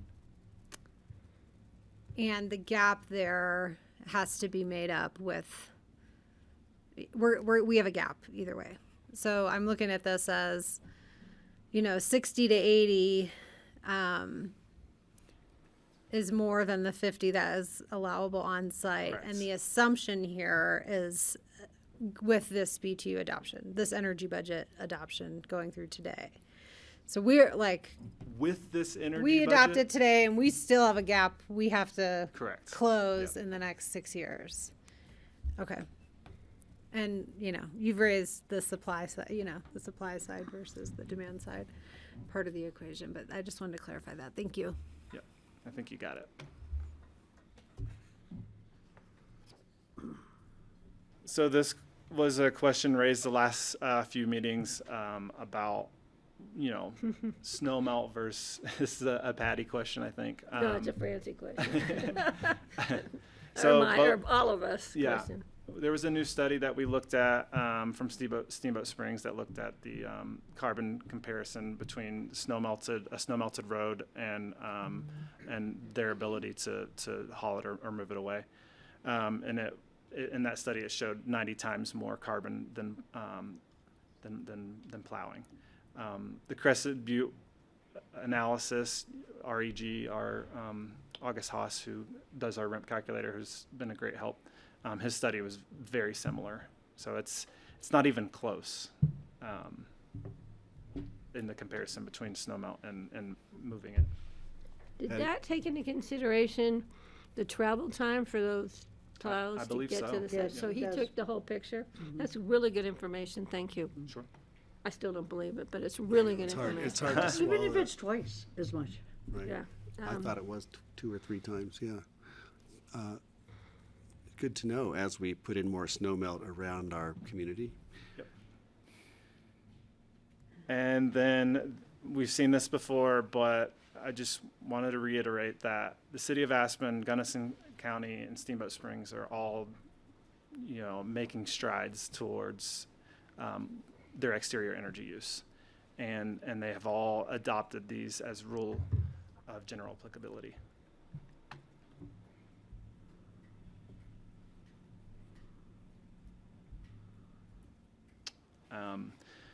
There were some red line code revisions that were sent out after the packet was submitted This is the regarding Glenn's letter? seasonal pools. Yeah, or Gideon's letter? Gideon's letter. Right, thank you. So we're in receipt of that letter. That's been acknowledged by the board. and Okay. Just want to make sure Great. it's in the record to acknowledge that. Thanks. I reviewed those revisions briefly, and in talking with staff, pools and seasonal energy use and performance will be addressed as a part of the broader discussion of the Community Growth Advisory Committee recommendation report. So we'll be looking at that in our future code adoption. So how does that affect today's discussion? You're saying we're going to look at this in the future, so it's not not relevant to today, or? Correct. Yep. Thank you. Seasonal pools are not considered with this code adoption. Okay. And with that, I'll turn it over to Suzanne Wolf. Thanks for putting that together. Good job, John and Jeff, for that. Yep, thanks, Jeff. I get to talk about applicability. So we've had various conversations about this, but we'll run through it. Staff's recommendation is that you adopt these provisions as a rule of general applicability.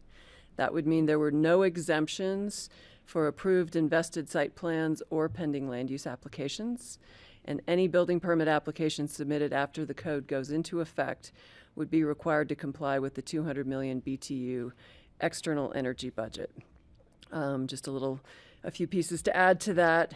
Pending and approved site plans can and should be amended to comply with the external energy budget requirements. Again, keep touching back to that goal, the 2030 goal. This is really important to, start cutting back on this. If we continue to allow things that are in process or have been vested to avoid these requirements, you're pushing this out another 6, 7, 8 years while those are still being developed under today's code and not your new code requirements. Can you just, I just want to make sure this is, it sounds like this is a new facet. It's not entirely new, but I kind of see an underline here. It's in boldface that this is adopt as a rule of general applicability. Has that been your recommendation the entire time? Yes. Staff's recommendation has not changed. We'll talk about what the board asked us to bring back, which is an exemption to that. But again, I think we just want to strongly say that staff's recommendation is that this, when it goes into effect, applies across the board, unless someone already has a building permit in process, or an issued building permit. All right, just wanted to see if we'd seen changes. Thank you. So, again, providing any exemptions to this will allow more of this sort of excessive exterior energy amenity use that we've talked about to persist. Pending and vested site plans were all submitted after the BoCC declared a climate emergency in 2019 and adopted the 2020 Energy Code and recognized that more and stricter requirements would follow to achieve the net zero goal. You've heard from a lot of people who either are vested or are in a process, we're talking about fairness and this applying to them. Again, the code, we're now talking about adopting this code, but these are things we've been talking about for a long time, that we would continue to address these issues and try and address, the crisis at hand. So this is finally bringing it forward, but it's not a new conversation, I guess, is the point there. And again, we've talked about other jurisdictions have done this as a rule of general applicability. And as I would say, that's consistent with adoption of building and energy codes. They apply throughout the county. They apply as a rule of general applicability. So again, our recommendation is to stick with that. The board did direct staff on second reading to draft language in the ordinance to establish a procedure for an applicant to request a hearing, for the BoCC to consider granting an exemption to a specific project from that 200 million BTU external energy cap. The board direction to staff was that that be available to anyone who had an approved or vested site plan and those with pending site plan applications, so that had submitted a complete application that's either, in some phase of the review process now. So taking that direction, we drafted language that is included in the ordinance for your consideration. I just dropped the language into these slides so we can walk through it specifically. So the eligible properties as directed by the board, was approved site plan with vested rights in properties for which a site plan application has been submitted and deemed complete before the effective date of this ordinance, that they would be eligible to seek an exemption. That next slide would Could be you go the. back to just one more second for that one? I'm sorry, just wanted to reread it.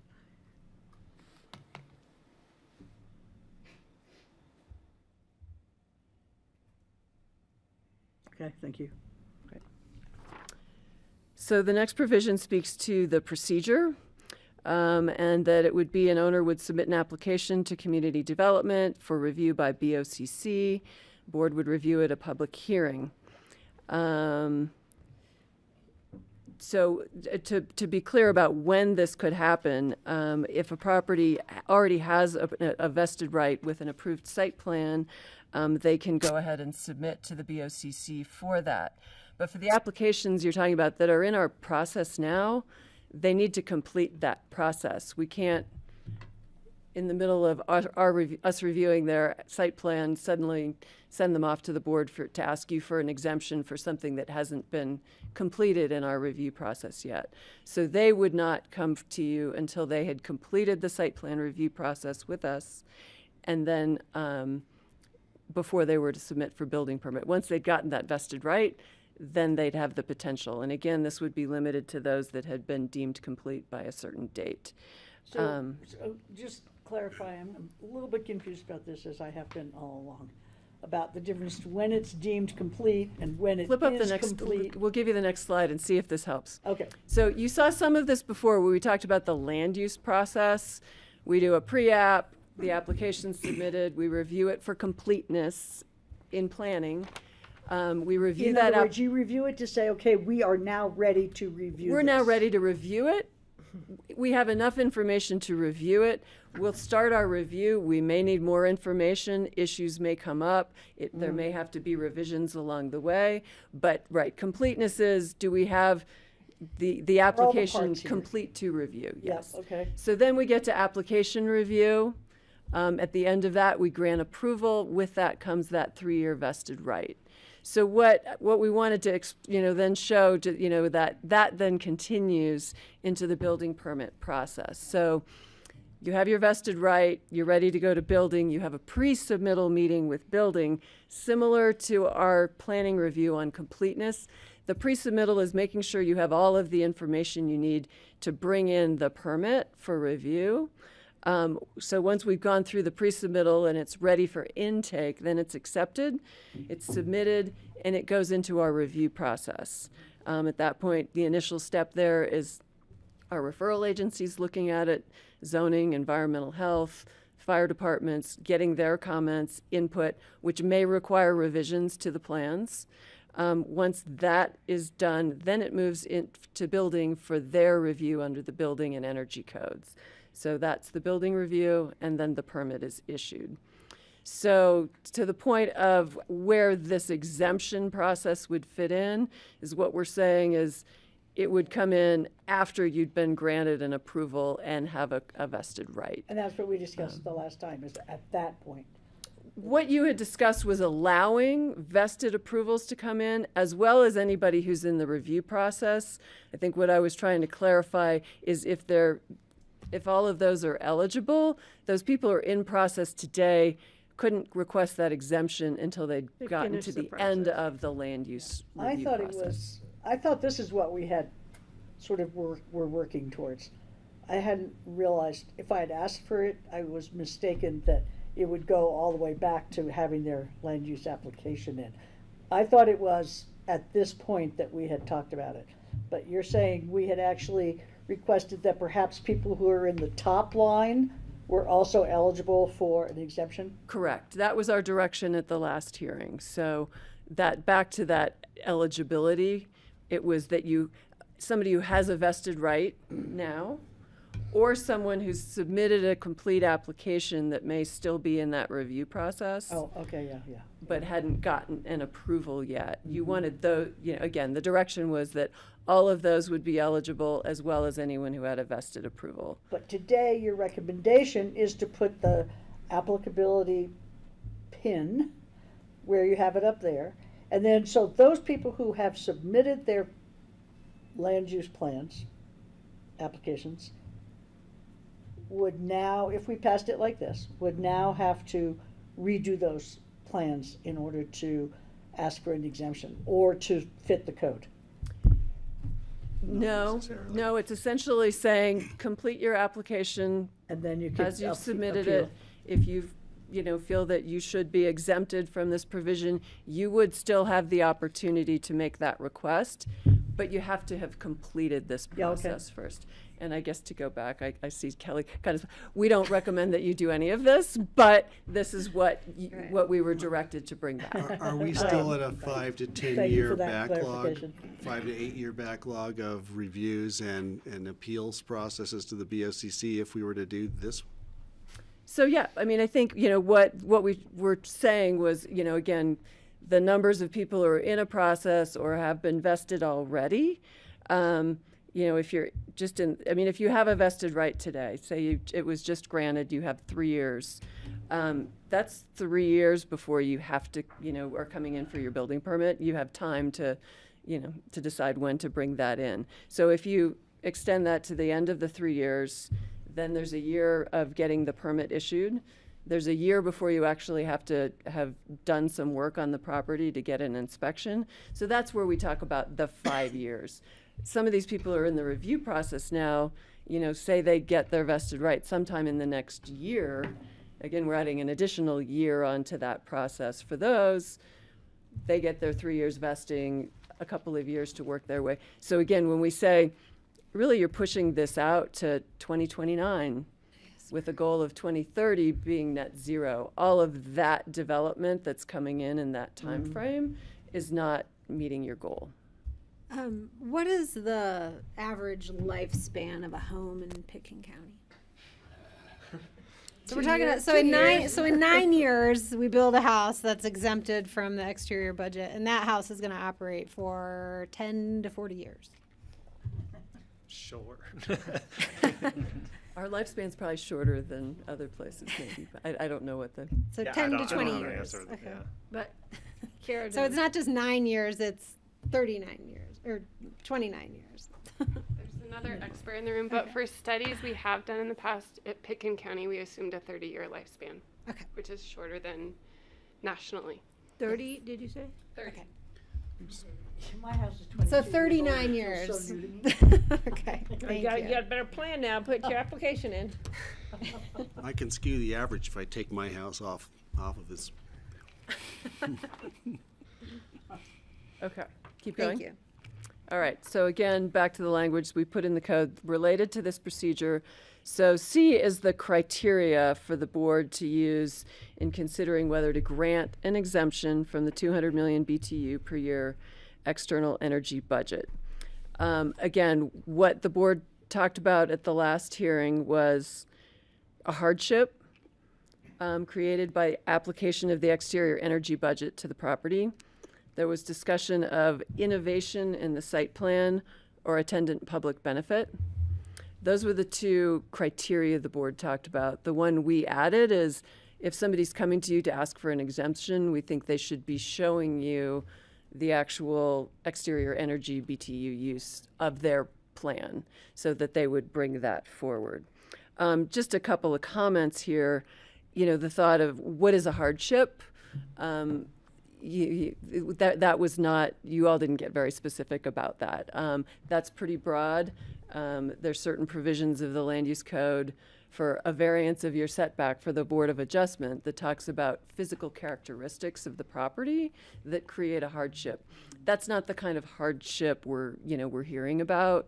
So again, that's pretty broad, I think, for you to consider if you were to put this into the code to provide more, explanation of the hardship. And again, same with innovation in the site plan. Again, I think those were just very broad categories that you all threw out, but I think if this was to go forward, we'd want to, dig into that more to understand what was meant there. I will acknowledge Joe Wells did submit a letter that I think you guys got about where this is 1, 2, and 3, and it says a hardship, innovation, and a calculation of, Joe's comment was that he didn't understand it to be both of those things when, you all were, that somebody could come in and either demonstrate a hardship or could demonstrate innovation, that they weren't necessarily combined. Should be an and/or, not just an Right, and. but I think in either case, clearly providing that calculation of your external energy use would be a requirement. I'd like it to be both, and. I agree. You have to approve both the hardship and innovation? Yeah. I don't agree with that. I think they're two totally different things. You should be doing innovation if you're asking for this, I period. agree, but doesn't mean you necessarily have to have a hardship, you're just being creative. So I think it should be an and/or.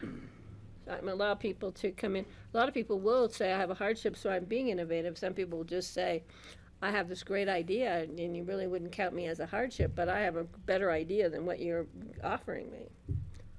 So I think it should be an and/or.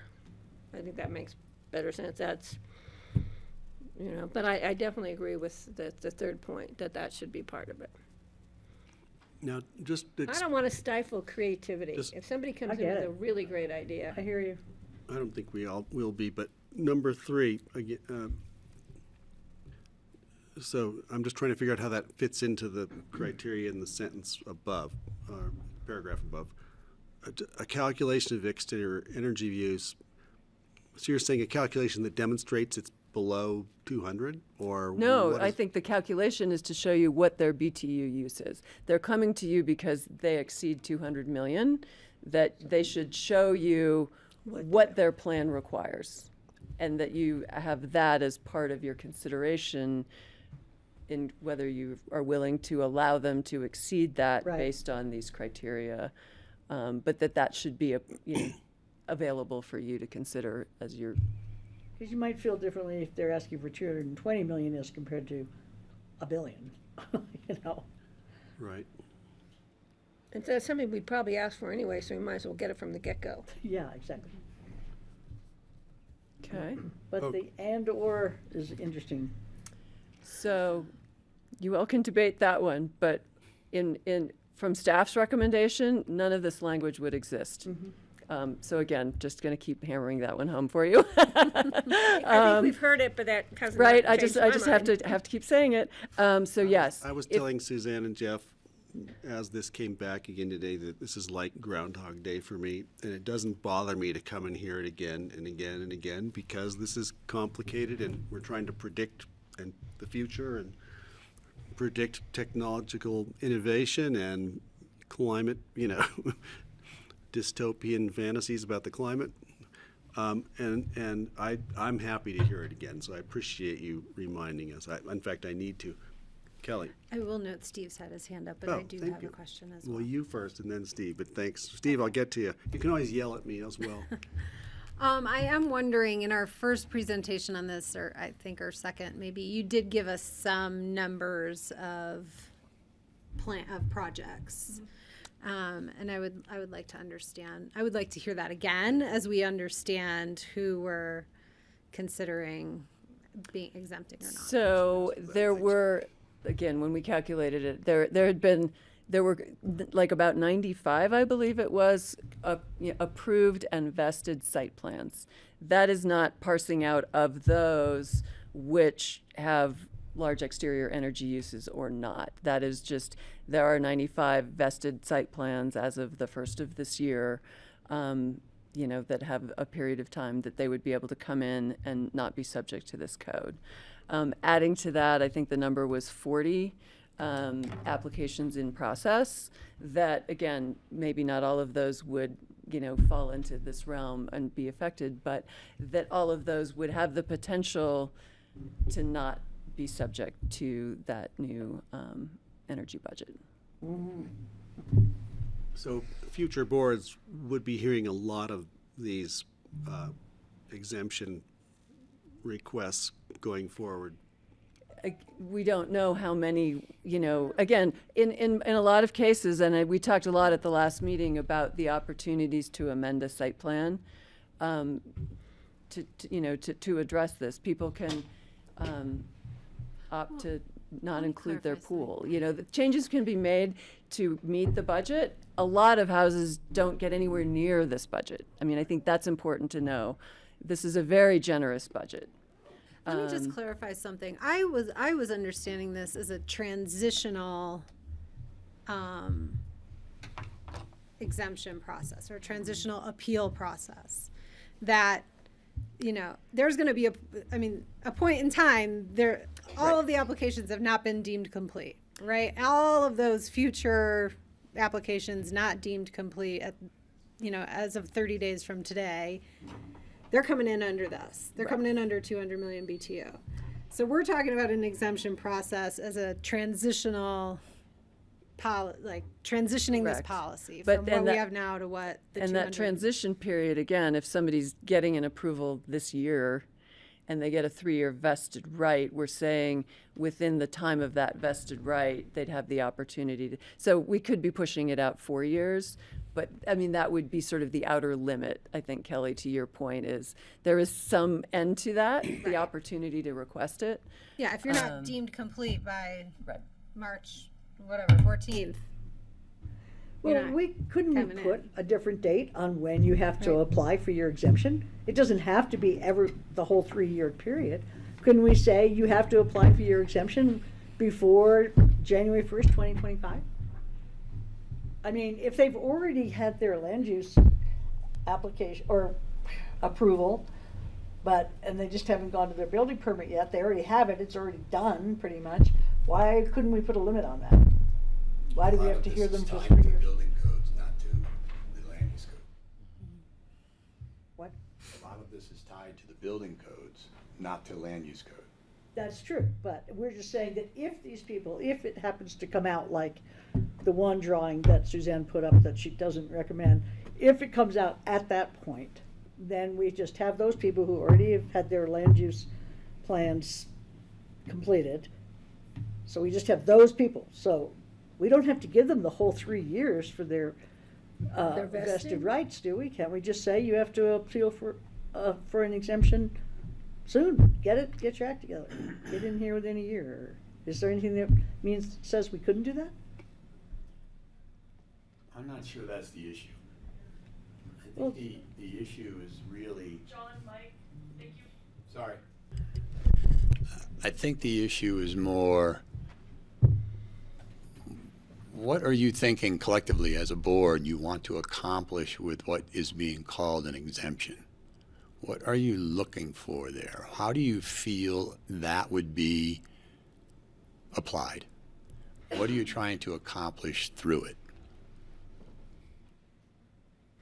Yeah, well, I think we've talked about that a lot. I know, but tell you the truth, this is the first meeting I've been to the code, I think. Maybe I was at the first one, I can't remember. But I've watched it all on TV, and the last meeting was a little confusing to me. And I was looking forward to this meeting to try to help put some. Okay. I thought you were fine. Okay, we're going to go to Steve now. Sorry, Steve, you've been very patient.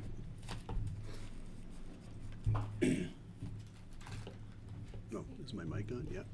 Are you ready? Are you ready for me now? Yes, we are. Thank you for waiting. Okay. Looking at 3 different things, I think. One, I would say it would be an and or between the 1 and 2. If they have a really innovative site plan, they don't have to demonstrate a hardship.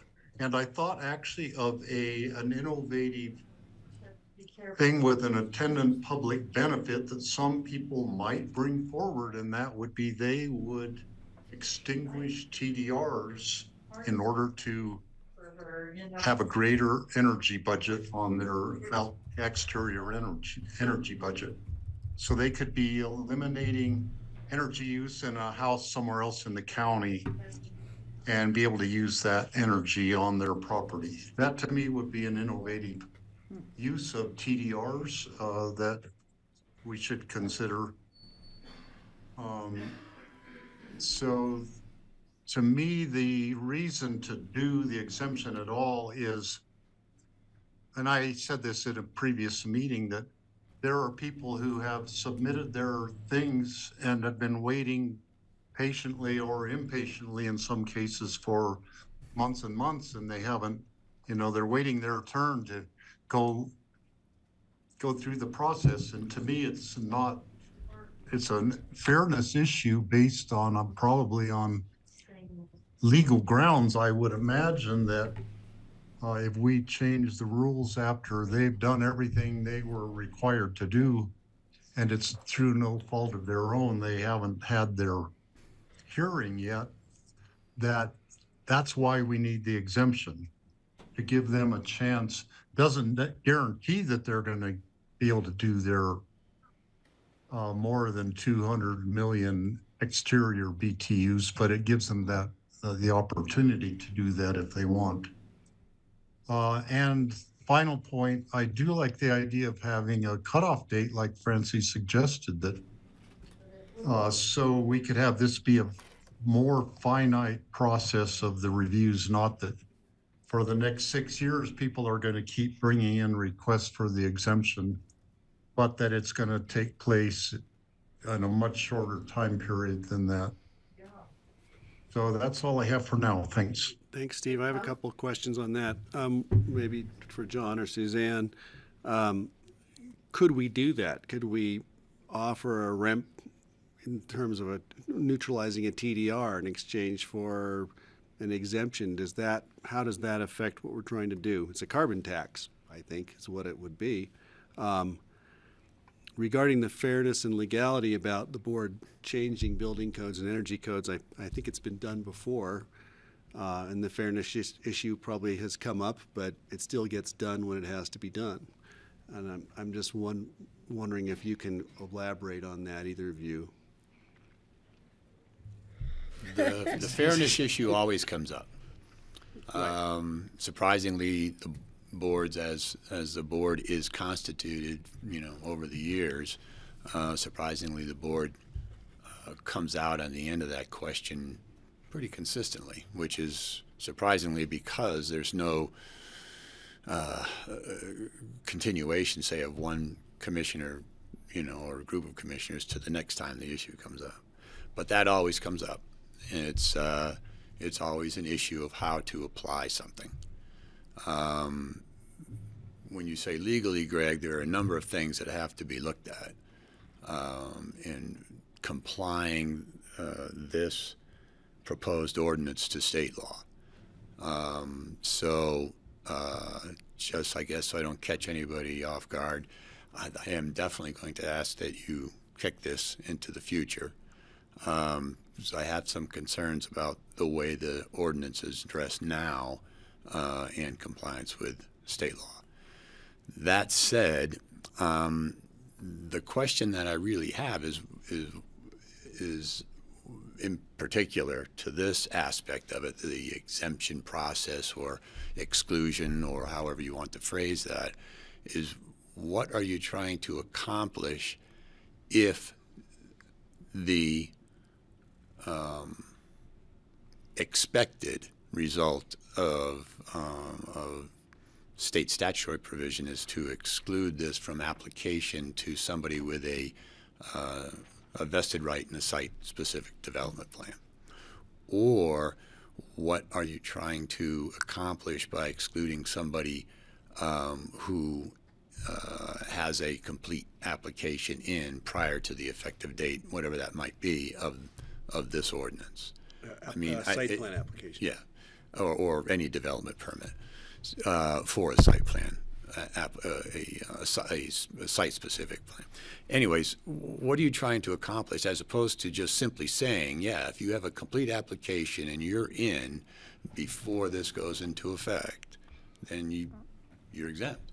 Or if you have a vested right before this goes into effect, then you're exempt. There's a nuance here that quite frankly, I'm not picking up on, is the idea of a hardship or innovation and a public benefit. What would possibly trigger that in some instances, but not in others, such that you're rewarding this exemption long after there's been investment in an application process? what are we, I mean, this couldn't be adopted the way it's written. It needs to have a lot more meat on the bone, so to speak. It needs to be defined so that you can apply it without being arbitrary, so that you can distinguish when somebody gets it and somebody doesn't, kind of a thing. So that's why I'm asking the question broader. I don't really want you to think about how would you define such and such. Trying to think, what are you looking to accomplish by something like this? Maybe that would probably be more of assistance to myself and all the staff to try to figure out how this can be finalized. Kelly. I mean, I would summarize, I think, some of our conversations prior to this as being responding to what we've heard from owners and the development community, that they've spent a lot of time on these, a lot of resources have gone into bringing an application to vested rights or to being deemed complete. And, we should honor that property owner's work at that time as part of the conversation. I think another piece of that is, like, the county's been partner in negotiations to some of these projects, and we should honor those negotiations and the resolution of them. And that has resulted, say, in a development agreement or aspects of an open space master plan or something like that. And, since we've been party to those, we should honor that and say that those are not going to be applicable to this. So that's sort of where I see how the kind of two underlying arguments are for providing an exemption, and, why that point in the process was decided to consider people to appeal to us and make that argument themselves. Proposed, not decided, wouldn't you say? Well, yeah, proposed. I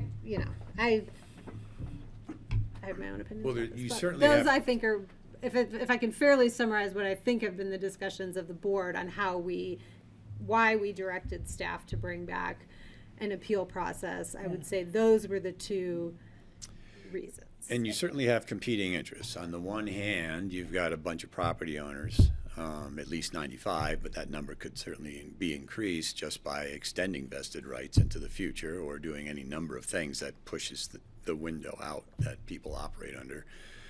But you have, a consideration of that from a standpoint of just like a private property right. And then you've got the imperative of what this legislation is trying to deal with. So, I mean,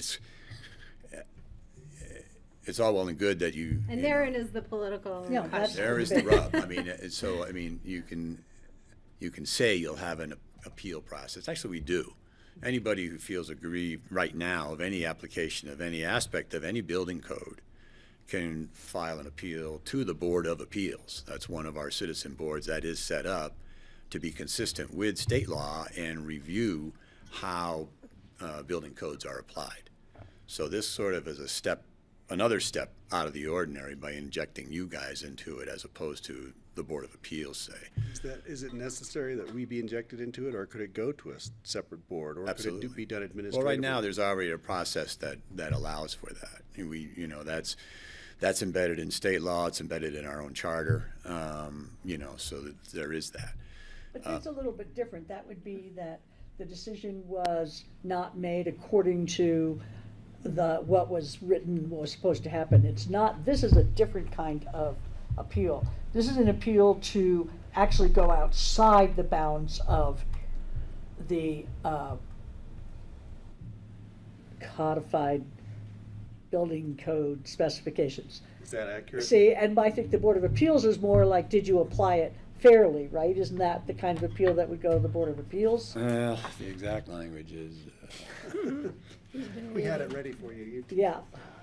The Board of Appeals make special exceptions from the terms of the building codes that are generalized exceptions from the codes. Okay. It can be addressed at any level. It's written broadly. as long as those exceptions are found to be in general harmony with the overall intent of the code. I'm not sure how that evolved. I think it's simply because building codes are the type of codes that layer when they are amended. You put one more layer on top of it till eventually it's possible to have lots of inconsistencies. All right, I think what is being proposed here, though, is to provide a process to consider things that are not in general harmony with the policy. I would be less comfortable having this go to a Board of Appeals because I think, like Greg had said, in a previous meeting, like come explain to the community why you should burn all this climate. But just to, I'm sorry to interrupt, but just to stop you there, that's all good. You have a public process and you have a public explanation of why you should be carved out. That's fine. But the decision as to whether to carve that applicant or property owner out has to be a decision that is not arbitrary, which means it has to be defined well enough that somebody has a grounded expectation of the result of that appeal. They know what the standard is going into it. They know what they need to meet how to meet that standard, and then here is their appeal. So what I think I'm hearing is some recommendation to find the space that lives between arbitrary and discretionary.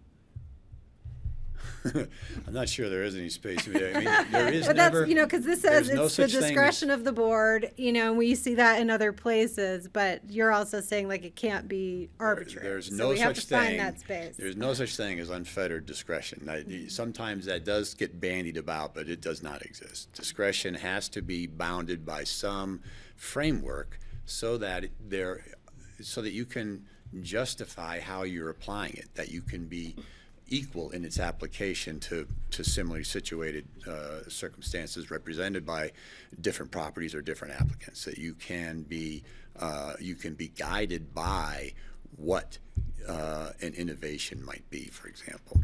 You need to have some type of framework under which the decision is to be made. Or it could be generally applicable. And then we don't general applicability is another phrase that's widely used and sometimes accurate, sometimes a little askew, but it doesn't refer to something like this. It refers to the type of law that you are adopting and whether or not you can recognize it as something that is generally applicable.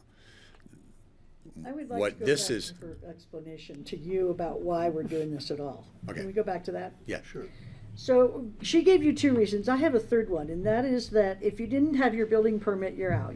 You're screwed because we changed the land use codes. Well, I feel like people who have been through the land use process and are waiting to get into the building permit process or are already in the building or who are in the building permit process, it's kind of outside of their control how long it takes to get through that.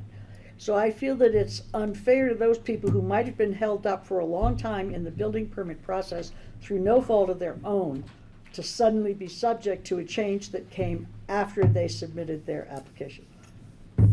So yes. I'm not going to defend all of the time and all of those things, but I will just say that when the building code is amended, if they have a vested site plan and they walk in the door to get a building permit, they are subject to the building code that's in effect at that point in time. So even if that code has changed while they've been in the land use process, they're going to be subject to that new code. This is the same thing. That vesting from your land use does not protect you against those changes in the building and energy codes. I understand that. What if they're already in the building permit process? If they already have submitted a building permit that's been accepted for intake before the date this goes into effect, they are not subject to the new rules. Well, then can we go back to that flow chart that Suzanne made for me, which I appreciate. We keep improving it each time. I need it. I need your help. So we'd be moving the pin down to building permit submitted or building permit just at the end before referral review? So Where would let's that not talk about the exempt. I mean, I think we're just trying to clarify. Okay. You know, When it applies to you and when it doesn't. right, when On the here. ordinance, if this is adopted as across the board, no exemption. If you've already submitted your building permit, you're in the light purple there. Yeah. Before the date this ordinance goes into effect, you're under the old rules. If you submit after that date, you would be subject to the new rules. And so what's the time log between the approval and vested and the pre-submittal meeting? Are people lined up in a queue to get into that meeting with you? There's not a, you guys can speak to that more. So that's not a, the backlog people are talking about has been getting through the planning process. And the building permit process? No. The backlog has been talking about getting through the planning process. Well, I know some people who have had problems in the building permit process as well. So it's not a hard no that there's no delays in terms of in that our process. ability to intake new building permits, I mean, I think you guys can speak to that more about the time it's taking for people once they request a pre-submittal. How long before they have a pre-submittal meeting? From pre-submittal meeting to building permit submitted, it depends on. No, how long once they first approach us and say, I'd like to schedule a pre-submittal, Alex is saying 2 weeks. Yeah, but then So- once they've submitted it and they've gotten it, what about that time period? That's what I'm talking about. That time period. We don't need to go there, Suzanne, right now. Yeah, that's yeah, I would So say. we're really only talking now about if you feel like you've spent a significant amount of time and money and resources to get to your land use approval, but you haven't yet had your pre-submittal meeting, should you be able to apply for an exemption? That's what we're talking about right now, correct? That particular point in time. No. Okay. I mean, yes, and we're also, what's in front of us is also for all those people who are in that middle blue. Yeah. At the point of that middle blue. Completeness review. Which I don't understand. I'd love to understand from my colleagues about why, when they're in a process that requires a whole bunch of deliberation ahead of them, that we would cut it there. What, you say, why should we cut it there? Because they Yeah. have time to redo their Yeah, plans? it's not approved. Yeah. And they read the news. Okay. So I'm okay with, I would still like to allow some people to apply for an exemption within a certain time frame if they have had their land use approval happen, but they're not yet in the building permit. I'm sort of at that place, which is what it's the bone you're throwing to us if we're gonna have that, right? Yeah. That's what we're talking is 135 potential. That's worst case scenario. They That's even worst. said they No, don't the know how worst many case of was these would in the qualify. process up there. That was the worst case.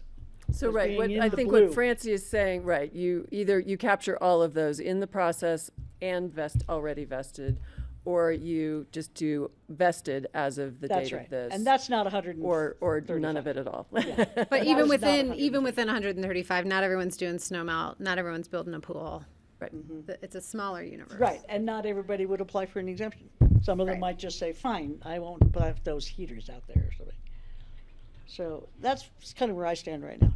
Is there anything else you want to present to us? No. Just that we recommend you approve it Without the exemptions. as a rule of general applicability. Thank you. I'm going to, if you're done and we're done at this point, I'd like to open up public comment. Oh, Steve has his hand up. And Steve's hand went back up. I was watching you. How did that happen? Yeah. So I have one more thought about exceptional circumstances, a way we could define it. And I would define it as if they have a project that would produce more energy than is being consumed by their exterior energy budget.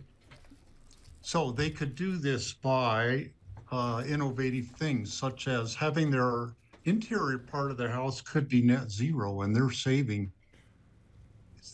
energy over what they will otherwise would have been burning inside the house. They could do it by producing electricity through a little hydroelectric turbine on their property or solar collectors or something. They could do it by doing a big project on an affordable housing project where they are putting in a heat pump system for a whole affordable housing project that is going to save, millions of BTUs on another project that they don't even own. They could do it by buying a TDR or TDRs and extinguishing them, therefore preventing houses from being built that would be burning that amount of energy that they are saving. So that's what I see as being innovative. But if we make the defining line that they are producing more energy through other means than they are consuming in their exterior energy budget, that it would be allowed. Thank you, And Steve. maybe they want a big swimming pool or something that's bigger than they could do otherwise, and they're willing to do these other things in order to get their bigger swimming pool. Copy that. So that's my thought on that. I'm going to go back to Suzanne and Jeff, and just to think of, you guys have thought of this. It's like reinitiating a rent program or some other something similar. It sounds like to me. What is your thought about the practicality of that working? Any comments or any thoughts? I haven't seen any innovative processes or solutions. I know that we're trying to reach 2030 net zero. Right. And I know that we can't do that with the exterior energy budget. So it'd have to be really robust and innovative, as Steve has said. And I haven't seen that, but maybe it's a possibility. Right. I look at this as a living document, and this is our first stab at it. And if an opportunity came, if an innovation came along that allowed people to do that easily, and it became an alternative, I could imagine opening this back up and considering it. Is that possible too? Everything's a living document. We change the world, right? So it's possible that we can tweak this as necessary in the future. And I want to tag on to that, Greg.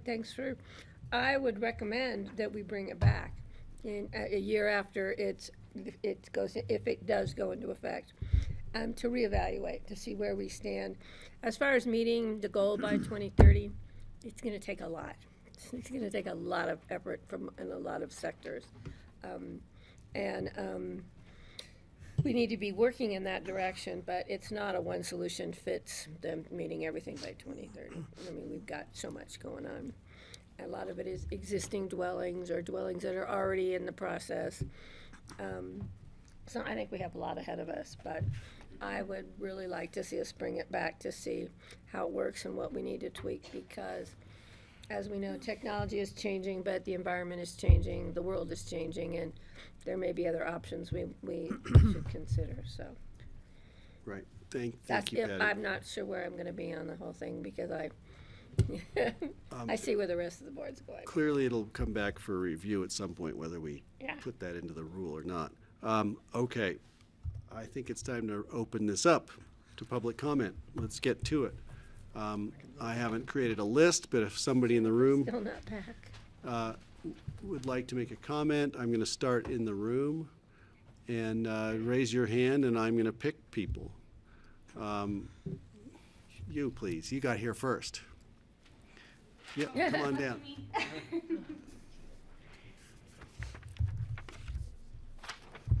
And you'll have to begin with your name, and we're going to give you a 3-minute comment period. Wonderful. Thank you. Hello, Pickens County Board of County Commissioners. My name is Jamie McManus. I'm the Communications and Engagement Manager with the Community Office for Resource Efficiency, otherwise known as CORE. I'm here today speaking as a representative of CORE and on behalf of CORE. So CORE states for the record that we are in support of the proposed code amendments that place a cap on the exterior energy for new homes that that no more than 200 million BTUs per year and per parcel, as well as the electric ready provisions. Further, we request that the Pickens County Board of County Commissioners pass these regulations immediately, without exemptions and without modifications. Our community and our world is on a path to reduce greenhouse gas emissions, to preserve our planet now and for generations to come. Delaying these proposed changes or establishing a system of exceptions will only further hinder our ability to achieve these necessary climate action goals. And I say this today in the middle of winter, in the middle of February, as rain or water is coming off our roof and our snow is melting.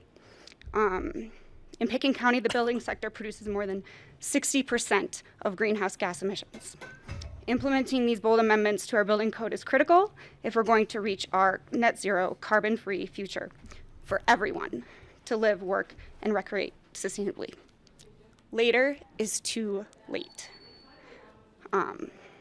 So as a commitment to our community, CORE will continue to be available to advise and assist any interested building owner in identifying the most effective and efficient path to meeting these requirements.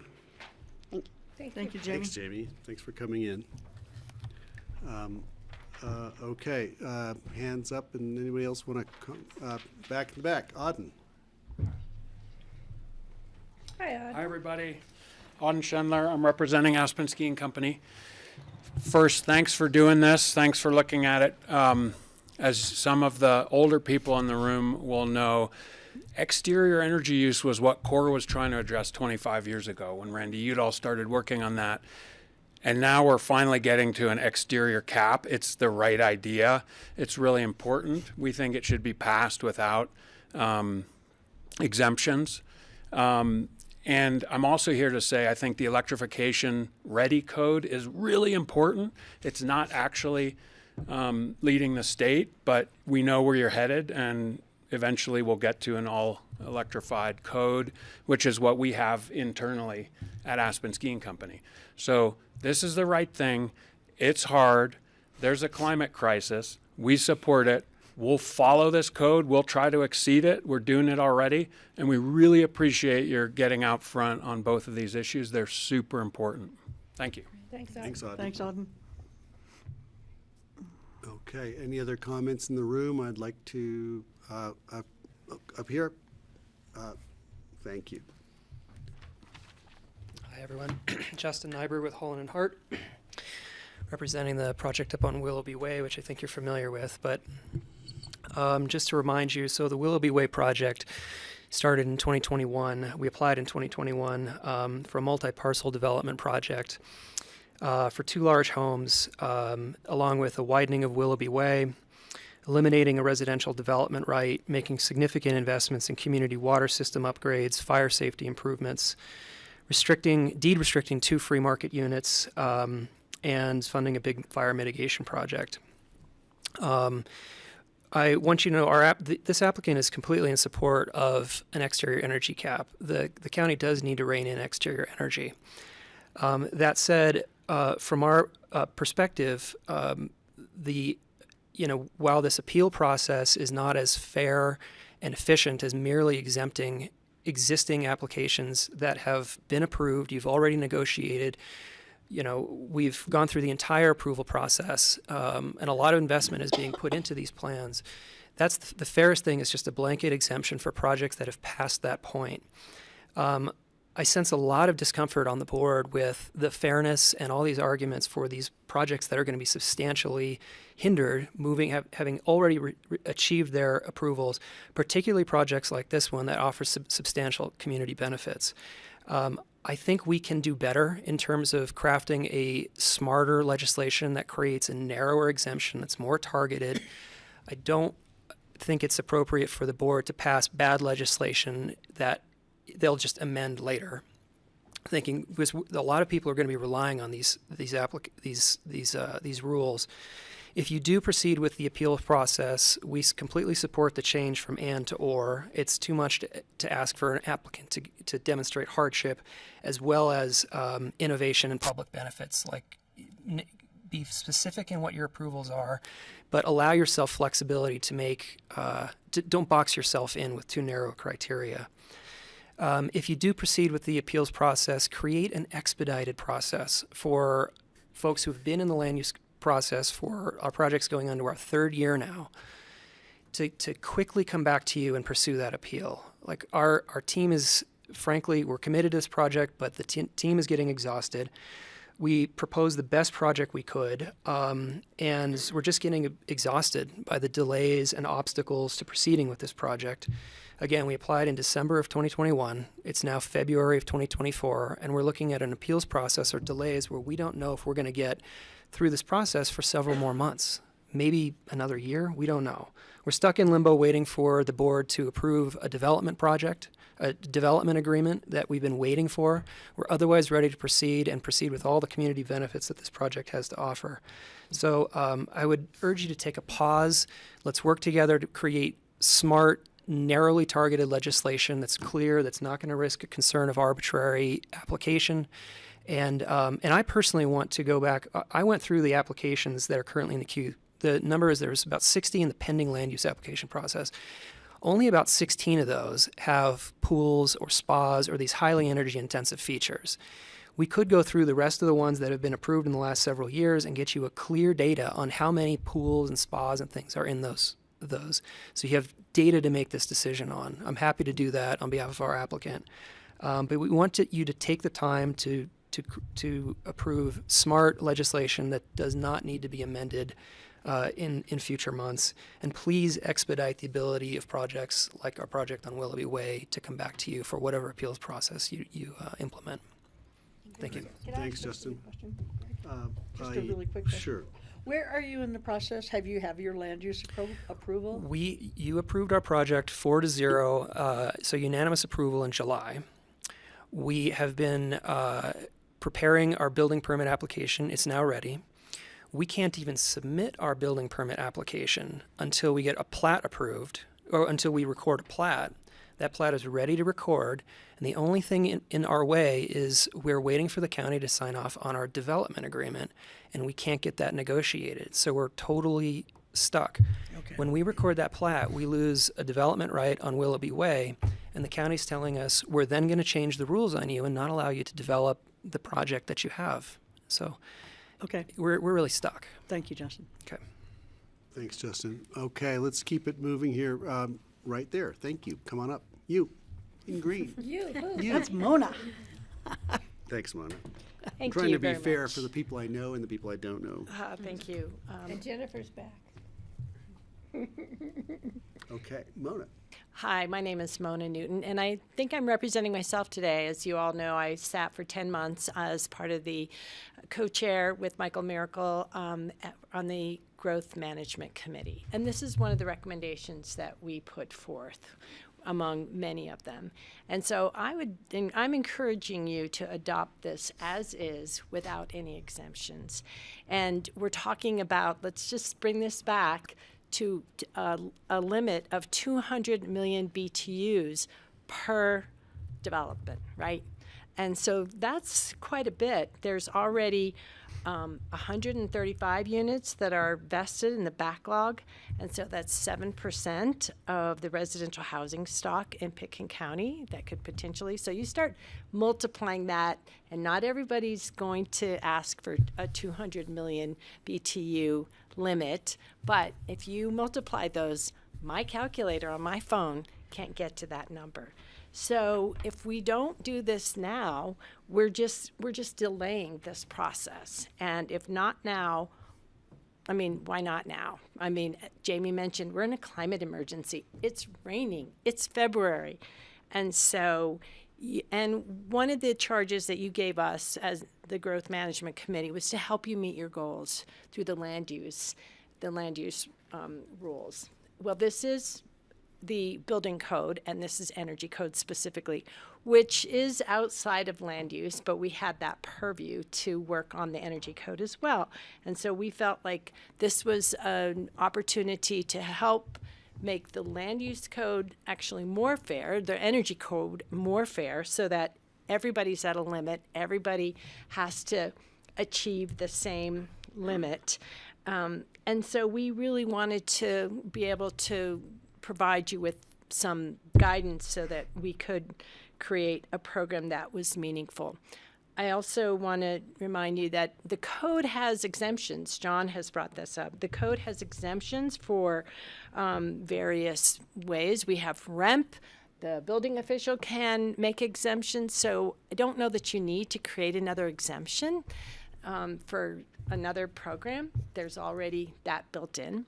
And then the other piece I would like to share with you, and Francie was at a meeting that I attended a few weeks ago, and this relates to the climate change. The Ruby Mine off of Lincoln Creek is releasing pollutants into the water. And one of the reasons that this is increasing and will continue to increase, the scientists stated, is due to climate change. So we have to start thinking about the broader picture of what climate change is not only doing to the snowfall, it's also doing to our water quality. And so if we have to start cleaning that water up, does that create more energy requirements? What does that do to our whole valley? So thank you again. I just want to encourage you to move forward, adopt this without exemptions, so we can keep looking at the other pieces that the committee has recommended. Thank you. Thanks, Thank you, Mona. Thanks for coming in. Okay, let's keep it moving here. Anyone else like to speak in the back?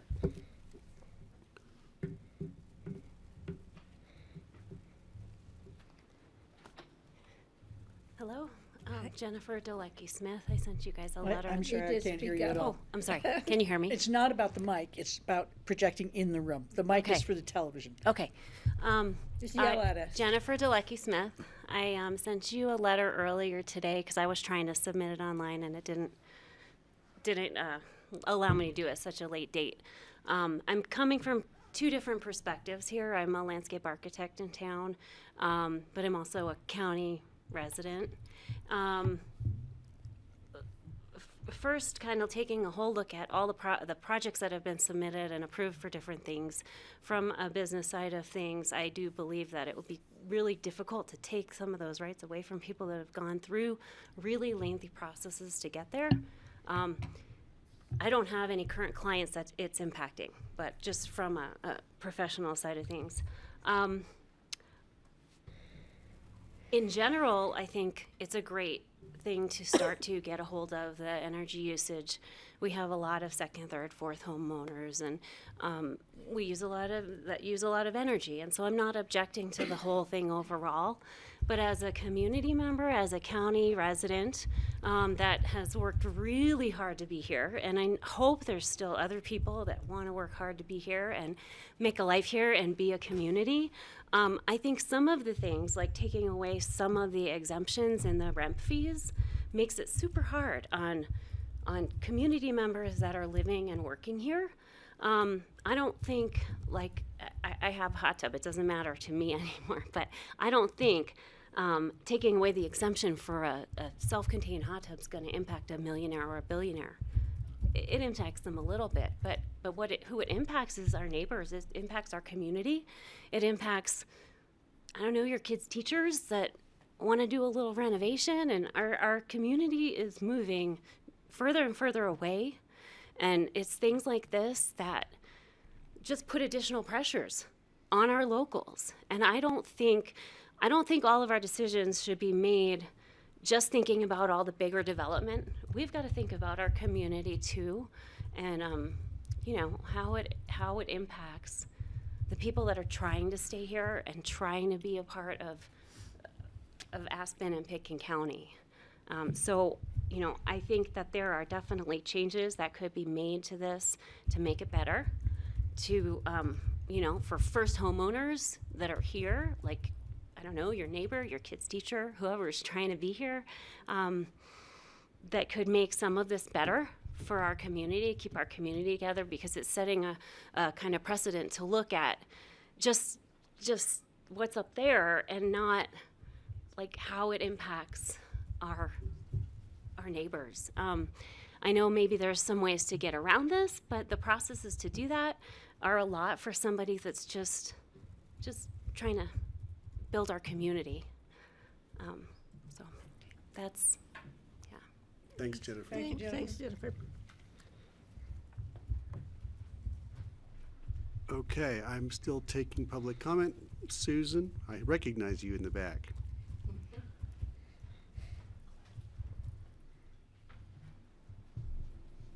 Never sat here. I'm Susan Taylor, probably just curious citizen at this point. So I'm watching this process, and everything I've heard about this energy is about future building, future homes. And I understand why we need to deal with energy consumption. Is there anything being addressed for existing homes? I mean, it's my understanding that we squander more energy than we actually use through loss of, transport from windows, from doors, that, we just have a lot of energy waste. Is there anything in this process that would possibly make people available to go to existing homes and say, if you do X, X, and X, you can recoup this amount of energy? And the county has this program or that program to help you accomplish that. I know in my house, and we're very careful, and we were very careful to try to make it as energy efficient as possible. But, you go to the window, it's cold. You can stand next to a door and feel, a certain amount of colder air come in. And, it's my understanding that if we could stop a lot of that leakage, that we would recoup probably as much energy as we're using. So is there anything in any of this process that kind of addresses existing residential? We're just taking comment today. We're not answering questions. Okay. But I want to refer you to people in the back of the room at a group called CORE, Community Office for Resource Efficiency. Please go and sign up with them. They do So you're energy saying audits. yes, there is Yes. such a program. I don't think we can just go Great. retroactively into someone's home. Okay, we're going to keep going. Thanks, Susan. Can we? I didn't think so. Okay, I've got Gideon in the back of the room.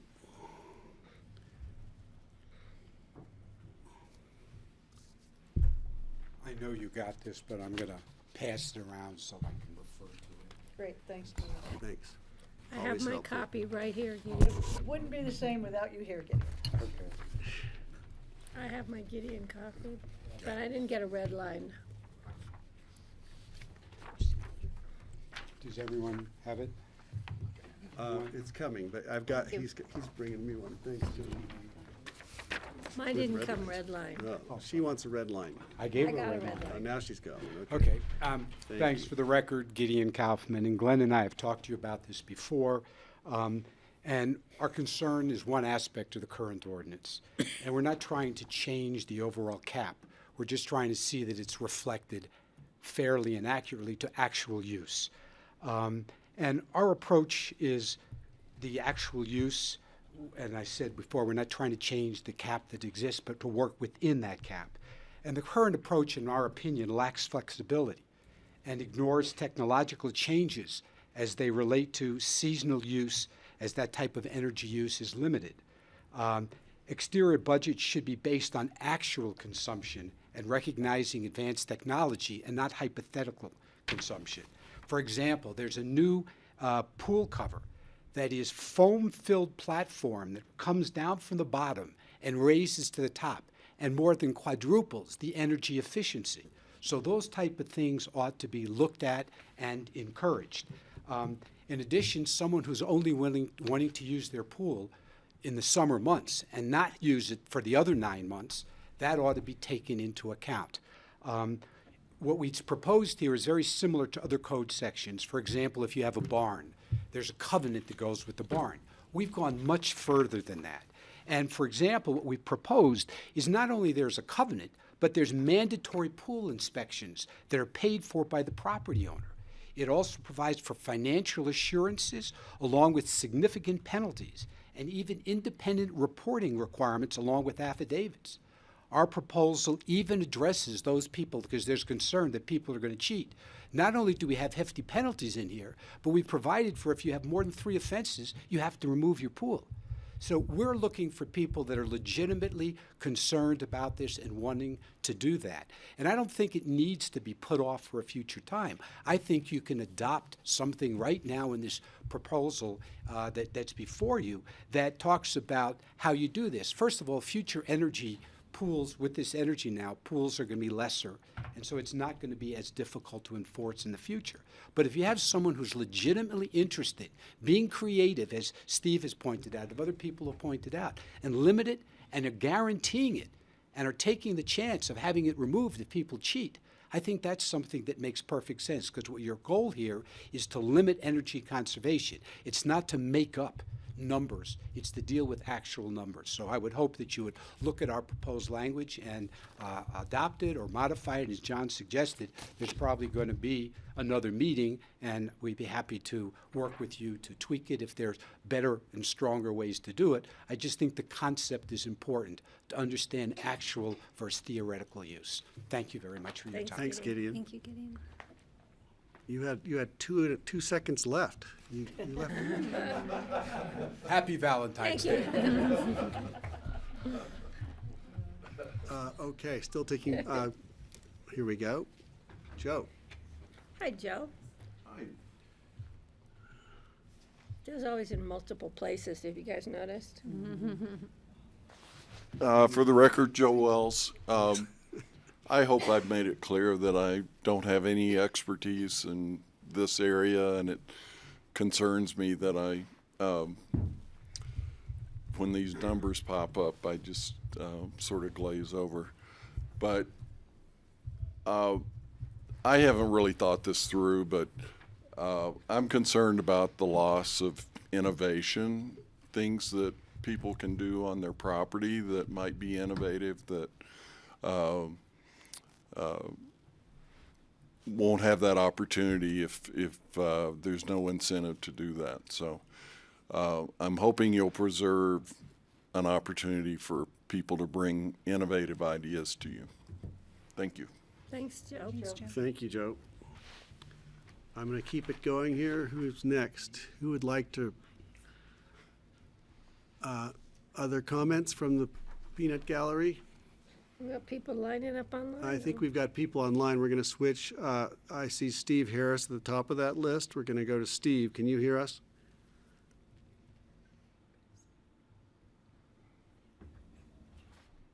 He needs to unmute. Steve, it looks like you might be muted. Oh, he's unmuted. Okay. Can't hear you if you're there. We'll give another second or two. Can you hear me now? Yep, we've got you. Thank you. Great, thank you. Thank you for the opportunity. Steve Harris here with representing Roland and Broughton Architecture. We wanted to add our voice to encourage the board to include an appeals process for projects that are in the land use process that are deemed complete but waiting for review. Part of that lengthy review discussion we've been hearing about.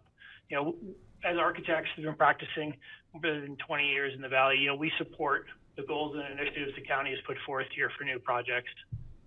However, we feel an appeals process would provide a measure of equality for projects caught in the middle of this change during the lengthy land use process.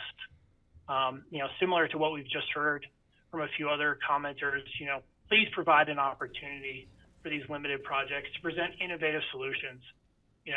The design community is incredibly innovative, especially when you provide an incentive on the other side of that. So please consider that, and I thank you for your time. Thanks, Steve. Okay, Chris Benden, you're next on the list.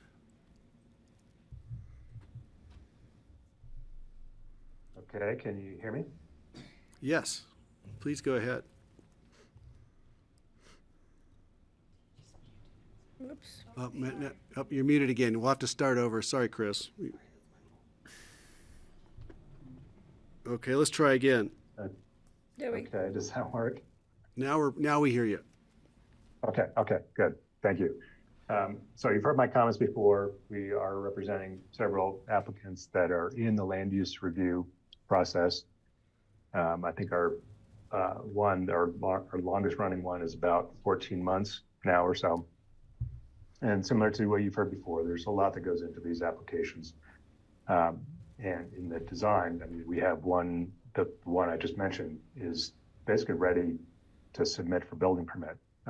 We still have a bit to go in the land use review process, but the project is fully designed. The construction plans are prepared, sitting there with a rubber band around them, waiting to be dropped in. So we do encourage the ability to come forward and talk about the project and its innovations. As this hearing process has gone along, the teams that I've been with have been talking more and more about what they can bring on the innovation side of things. And I think that could be a useful review for you. Certainly in the context of our conversation, it's been limited to folks that have been in the land use review process, but it could be something that is, beneficial to the community as a kind of ongoing policy. But to allow people to come forward and show you creative ideas, we think is a good concept, and could be along the lines of some of your conversation today about reaching or getting close to a net zero, energy usage on the property, along with energy generation and so on. So, we support the idea of some sort of appeal or ability to bring forward a innovative concept. Thank you. Thank you, Chris. Okay, we're going to keep going down that list. I don't see hands up, but Aiden Branch would be up next. Let's see if they're Ask people to, was it *6 to raise their hands? *9. *9 to raise your hand. Is it Aiden? Aiden, yeah, let's try that. Aiden, you're on deck if you want to say something. Just ask them to raise their hand if they want to speak, then we don't have to. And so you raise your hand by pushing *9. Okay, here he is. Got him. I have no comment at this time. Thank you, though. Oh, okay. All right. So I don't see any other hands raised. I'll give you a little while to raise your hand. I think that's by pushing *9 on your phone. And if you want to comment, otherwise, I think this is just a gallery who's listening. Do we have anyone else in the room who would like to say anything? Okay, I don't see hands up. I'm going to bring it back to the board. Thank you all for the comment. It's always good to hear from the public on this. We've had a more robust group of commenters this time. I have some questions, not comments. Before we get to your question, thank you. I just wanted to ask John Ely, I think you alluded to the idea that I think you're going to recommend that we continue this, and I'd like to discuss that first. Okay. And to when would be the next question, and that's probably Suzanne and Jeff. The second meeting out, not the next meeting, but the one after that. Well, I'm sorry, I don't have the date. If somebody can give me a date when we'll. March 13th. Okay, so that's March 13th when I'm gone. Steve will be gone. Is everyone else here? I think I'm here. Yeah. Do you want to do it when Steve's back? Well, Steve, are you gone offline, not available on Zoom, or just? Well, I'm going to be in transit that day, and I don't. There's a possibility I could Zoom in from Denver. Right. That would be the only. I mean, I could do that. Just delay by the drive back after the meeting's over, or drive part way and then park myself in a good location where I have a good connection, so then I could be zoom in. Okay, the rest of the meeting and not be in my car being distracted or anything like that. I'd like to propose that we schedule it for the 13th and that you work on your logistics and let us know. Appreciate it. Okay, thanks, John. I'm going to ask Francie to give us her questions. When we move further with the growth advisory recommendations, will we be looking at an overall cap for house usage as well as outside usage? Because I think that's what some of the, I think, sort of created suggestions we've heard are about, like, why don't we have an overall cap for the whole development process rather than just outside? And the flip of that is where, and Steve and I had talked about this one time. So they've created a system wherein they more than compensate for the amount of usage in their house. So can that be applied to outside uses? So I'm just wondering, I can't quite remember on the whole chart about that the Growth Advisory Committee gave us, but are we headed towards a cap on the whole project? The 2030 goal is HERS ERI of 0. That is an internal cap. That is your internal cap, along with the 200 million BTU budget, which we should probably step that down. So that would be an overall site cap. Now, the trade-off thing that you're talking about between interior and exterior, we haven't thought about that. I don't know if that's a discussion point in the next phase, but could be. And Francie, just to add to that, I mean, the intent of moving to the ERI of 0 has existed before the growth committee. You know, that was part of the original intent was we'll go to 30, we'll then continue to bring that down. Obviously, with the growth committee recommendations, you know, we'll be looking more broadly at performance standards and other innovative, all of that will be part of that conversation. But definitely, the intent is to keep bringing down that internal energy use as well.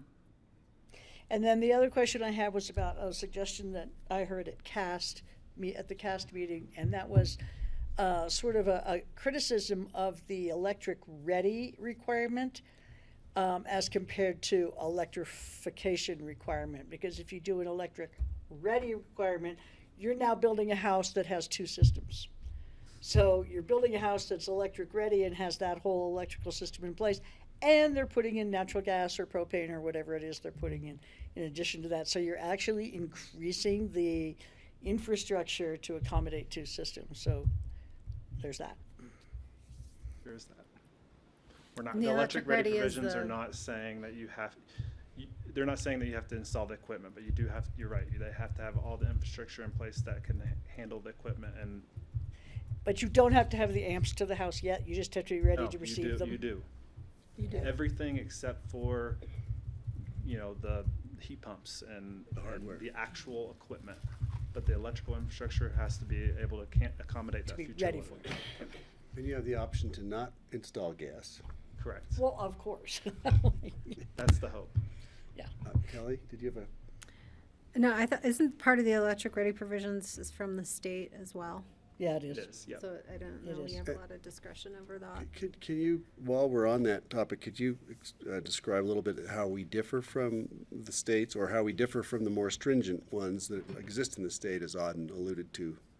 Do you know about those?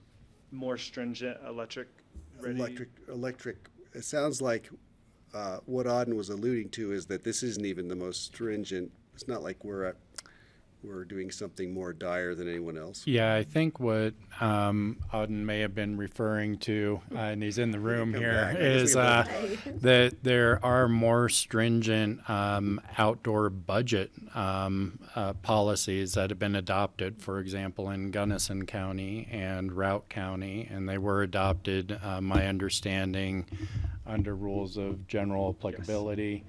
Yes. Kara or Auden, I know you closed public comment, but I could invite Auden to come back and clarify. You have to come up the microphone. I'm inviting you to come back and speak because we're talking about you. So I was actually talking about electrification codes, and Crested Butte's the town that said all electric, unless I'm mistaken. And there are other municipalities that have done this already. So specifically about calling for all electric. One quick technical comment, which is that in the old days of our environmentalism, net zero was the beautiful target for a house. And the amazing thing about what's happening in the world today is that if you make an all-electric building, it will become net zero when the grid does. In Aspen Muni, that's now. With Holy Cross, that's 2030. So net zero has changed. It's no longer the goal for building. And then there's one other nuance that we won't get into, but using less energy, if it's renewable electricity, may or may not be the best thing for the climate.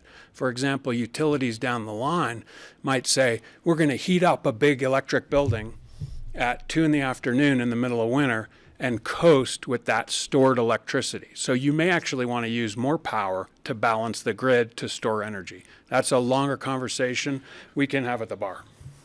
Thank you, Auden. Thanks We get out of here. Thanks for throwing the spanner into it. And I was also Jeff? going to say, the Crested Butte, their largest house, I think, is 2,000 square feet. So this is got a long Crested way to Butte, go. not Mount Crested Butte. This is the town of Crested Butte, yeah. 2,800, yeah. 2,800. It's very, very small. square feet? Well, their town that is what you only said? 2,800 square feet, so. Wow. Narrow streets. Okay.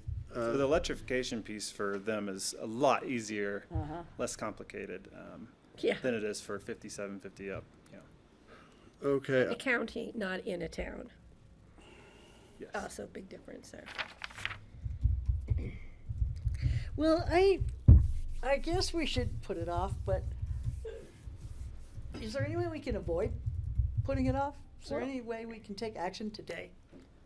I'll let Patty speak, but I see John might be Well, prepared to say something. John brought up some things he would like to look at as far as the exemptions. And I know nobody, it was my idea and I'm still supporting it at some level, but I know John said that should be fine-tuned a bit. And so that might change mine, I don't know, but it's worth the conversation. So that would take another reading for John to be able to evaluate that and come back. Unless you have a question, I was going to ask John. John, so what I heard from you is that we're advised to continue this so that you can review the language further. Of the ordinance. Of the ordinance as it exists, not with exemptions or anything else. This is just as it is written now. Right. So that's the advice that we've been given by legal. And it's not about the exemption. Well, but John did mention. But that's in there now. It's in there. You know, it's part and parcel of it just because it's in Staff just front of you. doesn't want it in there, but it's there. And I We want could adopt the ordinance with no exemption process and move it forward today. Or we could adopt that it with correct? what's there. That's correct. I just want to make sure I understand that, because I was under the impression that we should I would not. prefer to make some changes to the ordinance, to the operative document of adoption. Before it's adopted. Before it's adopted. That's what I thought you said. However, if, everything's a risk and a benefit. I mean, I'm not sure what the capture rate would be that's different between now and 4 weeks out, but at any rate. Got it. Thank you. Okay, so it's not as black and white as I thought. Okay. Nothing thank ever you. is. All right. Kelly.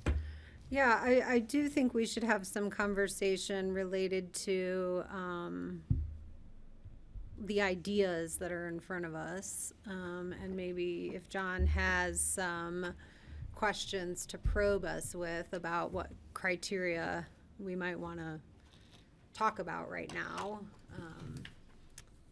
for any exemption process, I think would be productive and would get us closer to a final ordinance. So I don't want to just end the meeting and continue it with sort of outstanding lack of clarity around some things. So I would look to the board for that. I think one of my first questions is, where on this diagram that's up, where's our agreement at? We started with completeness review. We've had some dialogue moving it further along towards vesting, and the staff, recommendation continues to be pre-submittal. So I think that could be a valuable place for us to land on at least and resolve that, if nothing else, between now and the next reading. And then possibly think about is there other criteria that we would likely evaluate in an exemption or an appeal? Can I ask a question Thank you. about that particular part? If you're following up on her question, otherwise I'm going to Yeah, Steve. I'm just following up. Thanks. So you're saying, Kelly, that if we go after approval investing, but before pre-submittal, at that point, you're eligible to submit an exemption request. And then it doesn't apply to you if you are at the past buildings permit submitted? Well, Suzanne? it won't apply under any condition. This new rule will not apply to anyone in the purple. Is that true? Right. I thought you said partway down that purple. Pre-submittal. You have to have been accepted, so building permit submitted, I guess, would be. Yes. Yeah, that's what I thought. So the first So purple. that's your date. Pre-submittal is your date that tells you if you're in the old rules or the new rules. Right now, no, under it's not. condition of Building permit submitted. No, Okay. building permit submitted is, it's different. Okay. Yeah, okay. Can I go to Steve? The pre-submittal meeting is basically our completeness review. We're making sure they have all their documents, their ducks in a row before they submit their building permit application. Okay, Steve, you're muted, but go ahead. Justin Nyberg offered to help on coming up with language for the exemption details, and I would love to take Justin up on that right now, because I am still in favor of having the exemption, the process for appealing the exemption. And John said we need to have more, Meat on the be able to bones. define that better, exactly what our guidelines are on that. And I think Justin could probably help us on that. And I'm not sure if you're willing to do that, Justin, I mean, I would welcome that, your input on that, and help us get to the goal line on this thing. Thanks for that suggestion, Steve. Right. Patty? Yeah, Francie brought up a really good point about dates. We did it with short-term rentals. We said if you hadn't rented during this time frame, you couldn't submit for a short-term rental license. I don't want this to be ongoing. We have people who are now, in the very early phases of land use who have time to amend or address their land use application to comply. They should not be allowed to get into an exemption process. So we need to figure out a date. And if you haven't gotten into square one by this date, you don't get to do an exemption. It's not like this goes on in perpetuity for the rest of our lives. And even if you are in the purple, there should be a closing date for when you get to apply for an exemption, don't you think? Were you referring to that as well? Well, so let's say you're already in the purple, like your pre-submittal meeting. So you want to apply for an exemption, okay? So do you think there should be a time period on that when? doesn't bother me as much, that you only have 6 months to apply. No, that doesn't bother me as much. After 3 years, your vested rights runs out anyway, so you have to, do something by then. But I'm just more concerned about people coming in at the land use dark blue up here that just gonna keep coming.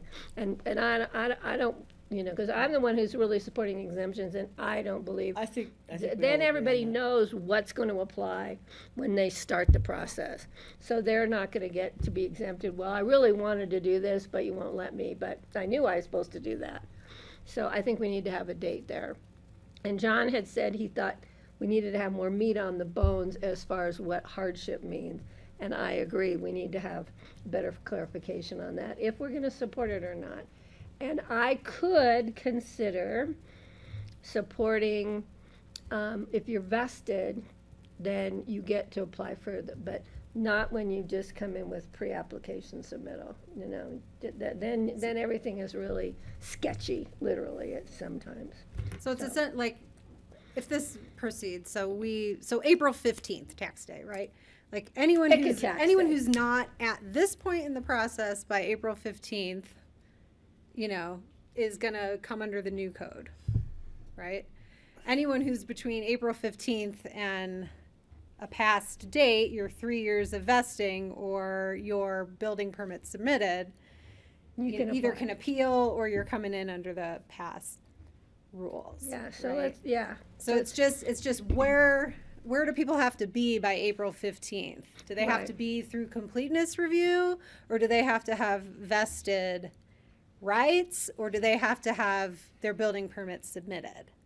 Like that's sort of what we're trying to like. Right, and I don't have map I think April that 15th. limits this unknown of we're never gonna meet our climate goal because people are gonna keep No, we No. are. We're just gonna be fair to the people who are already at a certain point in the process. But we don't have to worry about building permits submitted, because those people are already exempt. Yeah. Right, We're but just that talking would about be how many that steps would be the before general that. applicability. Yeah, that's right. So that's why I called that out. That's the staff's recommendation. April 15th, your Period. building permit is submitted, you're in the old rules. We're talking about some other group of people that That April 15th. gray area that's not even gray on this, on Francie's graph. So you're gonna have a whole lot of applications for your pre-submittal meeting if we do that. Well, You're gonna be right. So swamped. right now, the eligibility based on your last conversation was if you have an approved and vested site plan, and if you're somewhere, you've been deemed complete. So you're at least have been deemed complete. So I think, Deemed complete? I think what I'm hearing from Patty is narrowing it to just you have a vested site plan by the date that this goes into effect.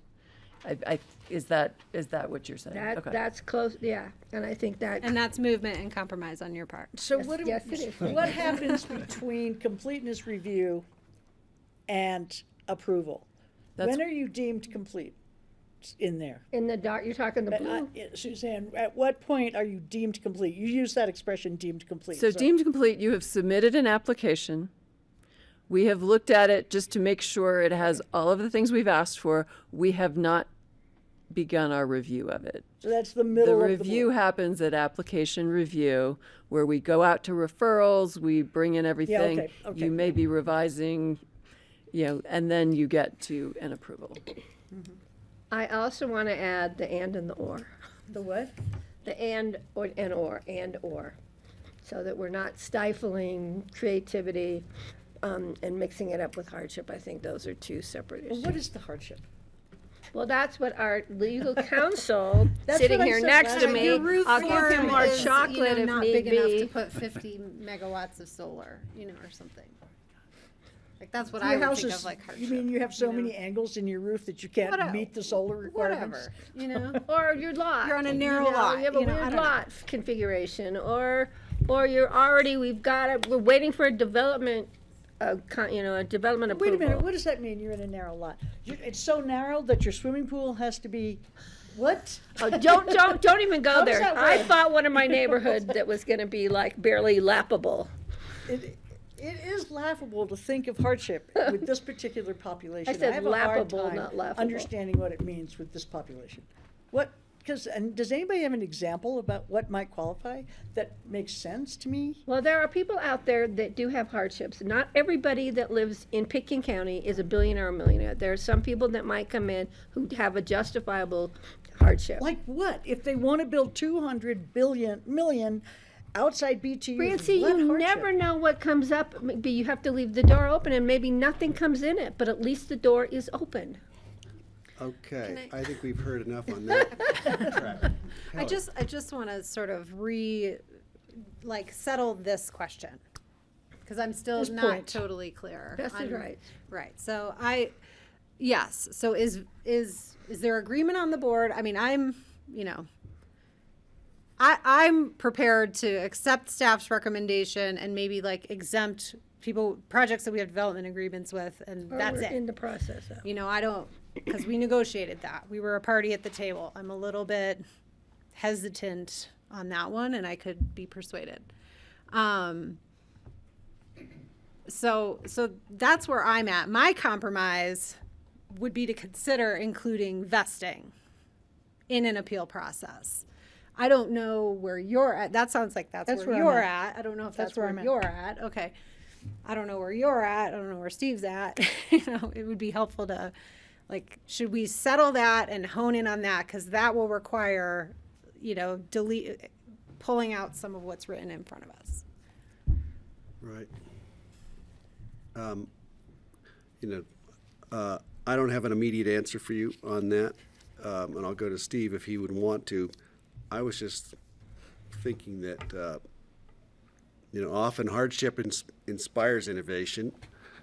And I think what people perceive from this whole process is this is going to create a lot of hardships for people who are designing and building houses in the old way, when we need to get to a new way of doing things yesterday. So I think the innovation is going to have to come, and it's going to come at a painful price for everyone if we're going to take this seriously. So I'm not feeling too excited about making any exemptions personally. That's where I am. I'm gonna go with the staff recommendation that we not include the recommendations. I may be in the minority on that, but I think I'll just draw that line right now. Well, you just said you weren't Thank you. ready to No, I'm make glad a to, it's decision. very You heard helpful. from Steve. Well, If I had no. 3, I'd go with Well, we you, got- but I don't think we have 3. I think out loud. Steve's coming.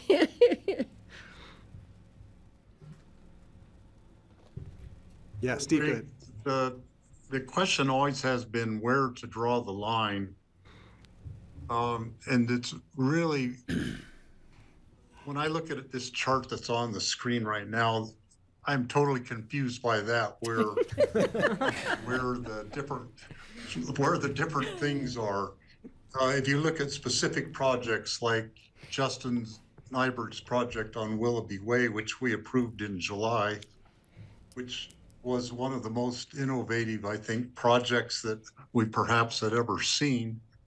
And that was a land use I'm really approval. shocked. I'm really shocked that Waiting on they're a not. development approval. They haven't been able to complete the whole process in the ensuing months. But I don't know where they are in this process. For example, and so to me, it's hard to say.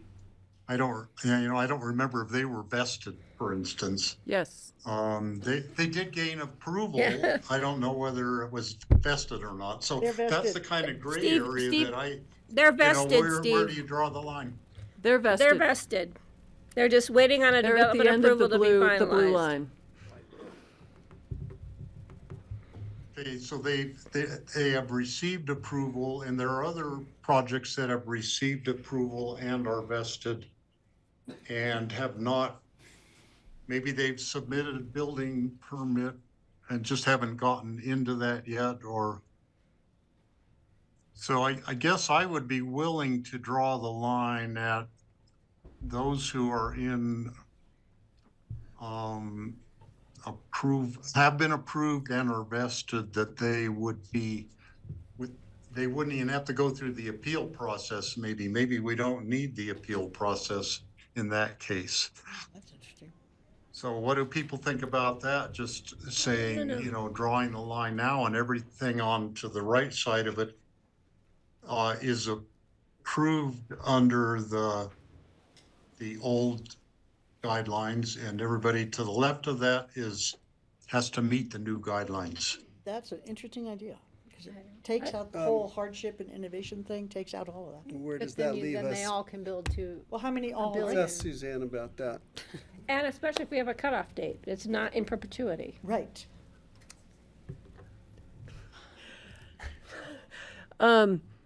Then you're taking all of those vested approvals and allowing them, again, I think it's already been said, we're perpetuating the existing uses. And how many are there in that particular category again?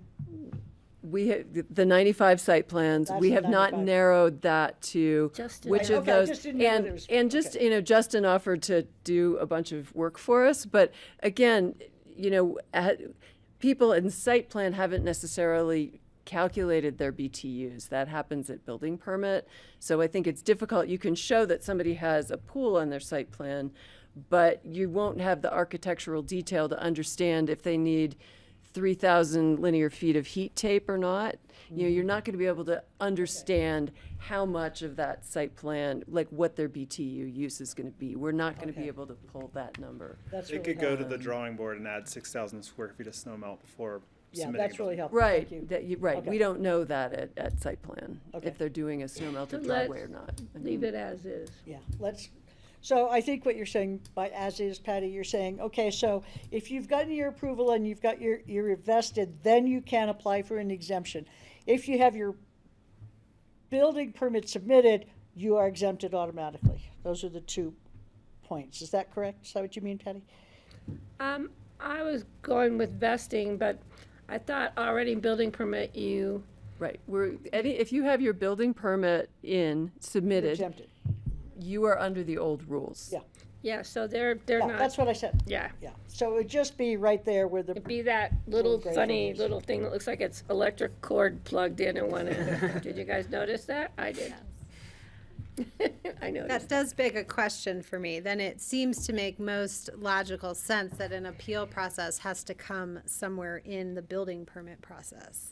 Well, because we don't know what Good they're point. appealing from. Good point. Right. That's why Like, we don't want them to come to us and saying preemptively say, we're going to approve their billion BTU budget. Like, they need to have Exactly. designed You something. could not, well, you'd have to have designed to get through site plan review, but you wouldn't have designed to the level that you bring in at building permit. But again, we're saying you have to have that vested approval before you could even request the exemption, because at that point, right, you're moving towards the building permit process. You're looking to get permission not to meet the new code before you submit for building permit. So Hence the that's why third- it's happening in there. Hence the third requirement for making an exemption, that you have to be able to state how many BTUs you're going to be That's using. the number 3 I on get that.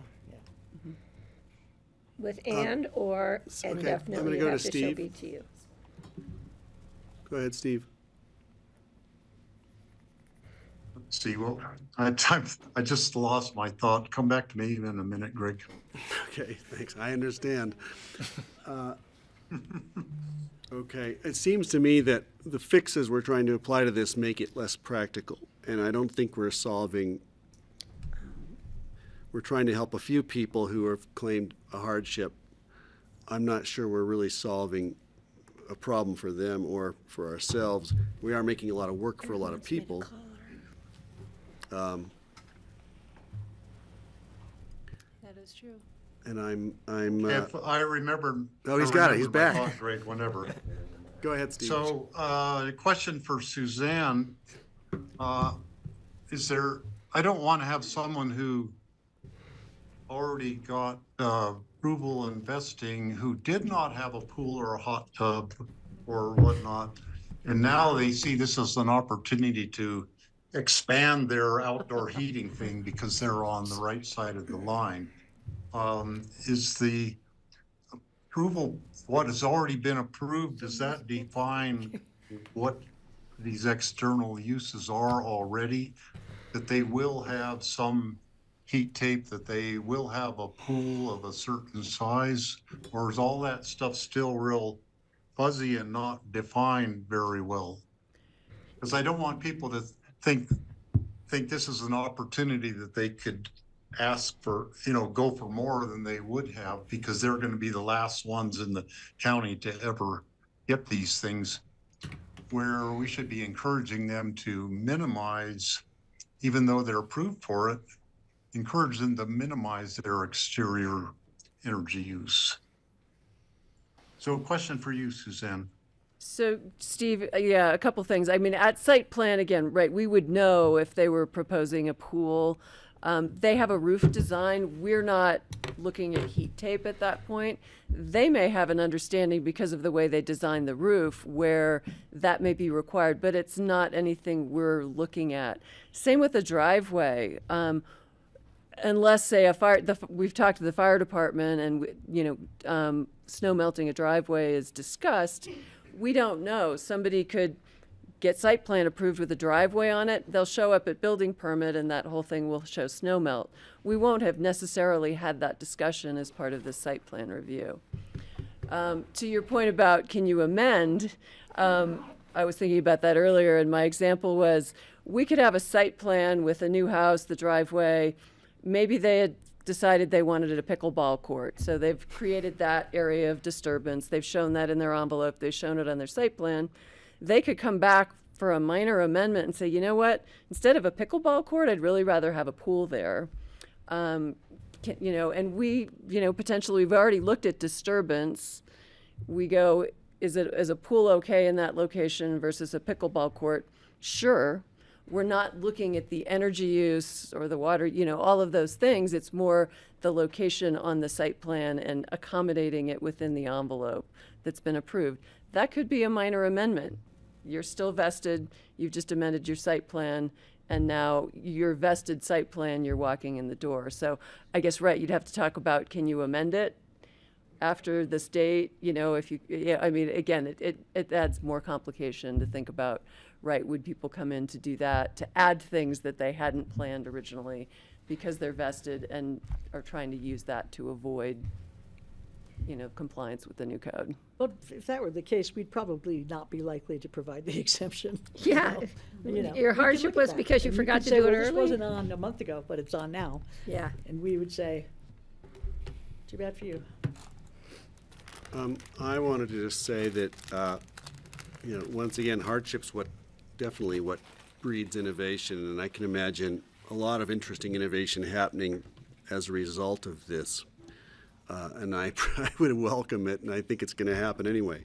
I appreciated Mona's comment. She spoke as a citizen, but she was on the Growth Management Committee for, was it 18 months that they worked on this, or was it 24, 10? Okay.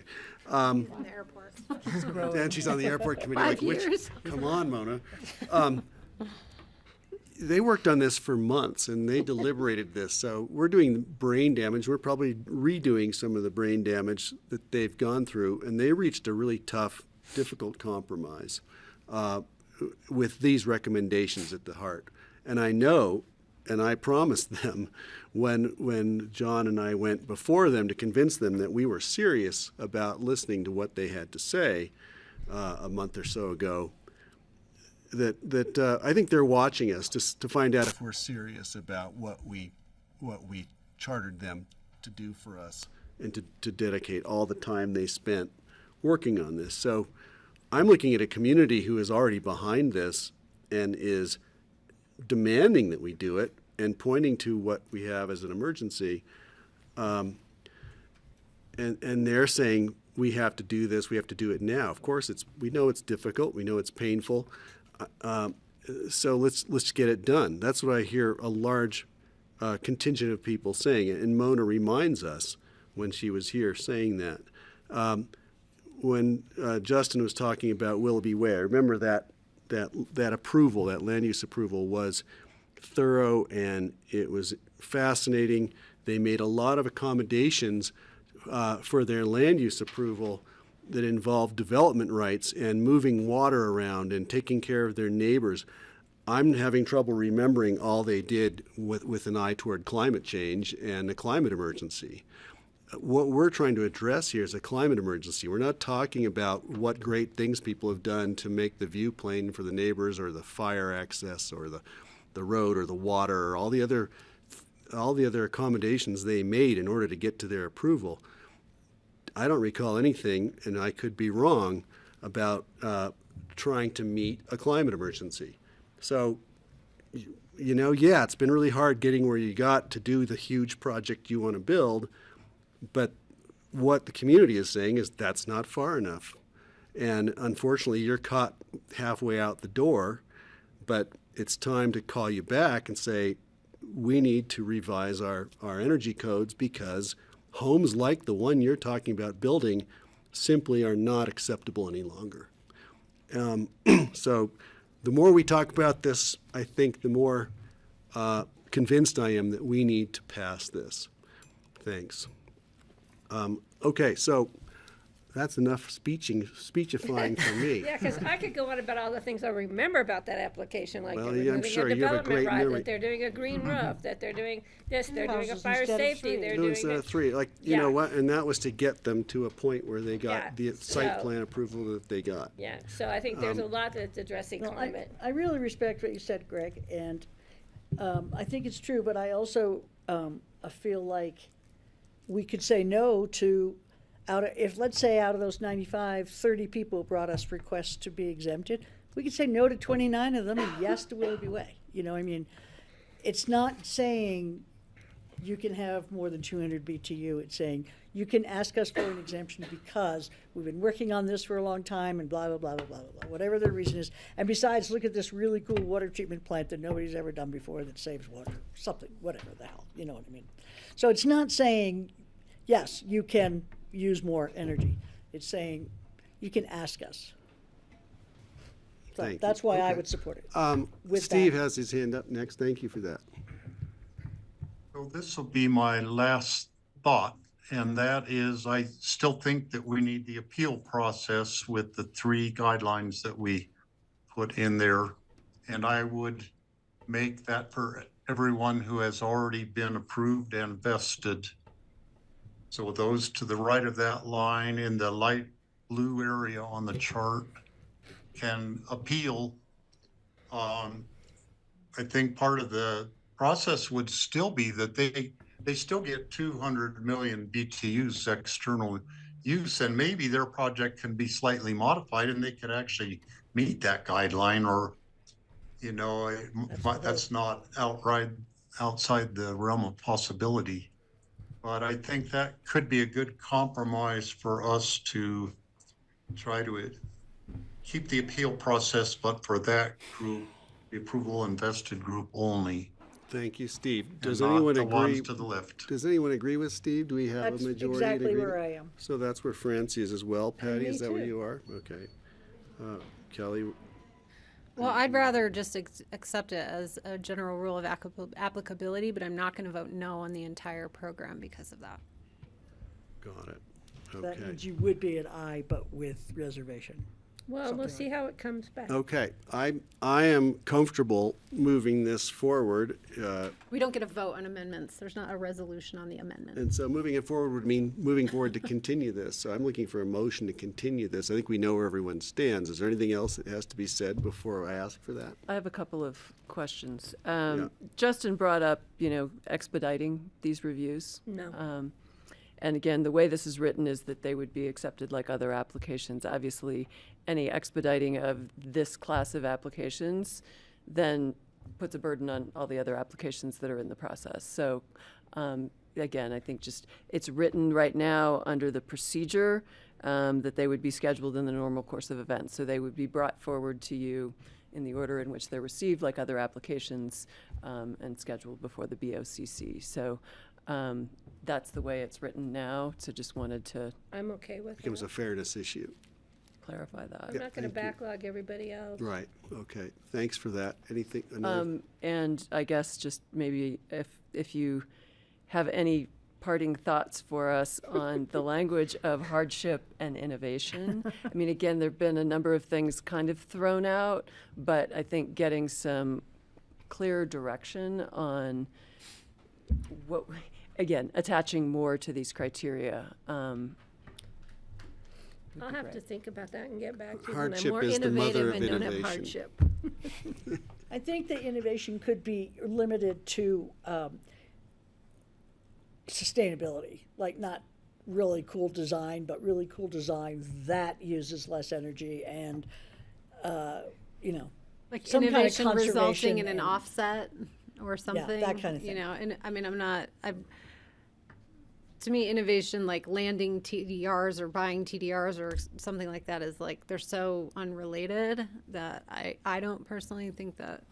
Earth shelter, green roof, I those know. kind of things might. Well, Yeah. that's to that point, exactly what I would ask, is innovation include something that, does innovation include something that has nothing to do with energy consumption or use of fossil No, fuels? there has to be a nexus. In other words, if you have a water savings plan, or if you're retiring TDRs or something that is not related. No, in the same way, I wouldn't want, for me personally, I wouldn't also like, we're going to give you $1 million to put in REMP, Like, I don't agree. I don't. There has to be a nexus, direct nexus. with property. what- Everybody's on that page. So does innovation have to be anything that's cool and groovy and the latest and greatest, or are we just really looking at consumption of fossil I want fuels? cool and groovy. Waterfall House wouldn't qualify, just because it's really cool and it was built by Frank Lloyd Wright. It And wouldn't then Hydro. qualify. Incredibly innovative. but- Well, there's one Unless up the it had road that was hydro. built by Fritz. The one they tore It's down gone. on Castle Creek? Yeah. Okay. So it seems like from listening to you guys, it's not so much innovation looking for some new technology necessarily. What you're really talking about is reduction of consumption of fossil fuels. Pretty much. But it could be something that is a technology we don't know yet that helps that. Yeah, but what That's you're the Hail measuring, Mary but what option. your litmus is a reduction of fossil fuel consumption.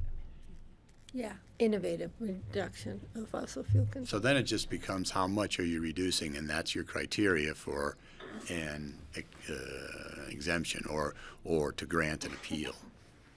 Well, I don't think we'd have to put numbers on it necessarily, though, John, because if it's a pilot, for instance, they might not have numbers to put on it yet, and, you know, that kind of thing. We have a lot of creativity, so something could be really new, and maybe it's only saving, I don't know, 100 million, which seems huge to me, but whatever. So I'm not sure we need to put numbers on that, but I just think we could define innovative ways of reducing energy consumption, and maybe not just fossil fuels, maybe energy consumption in general. I mean, What do you care if you're reducing energy that's produced by a PV panel?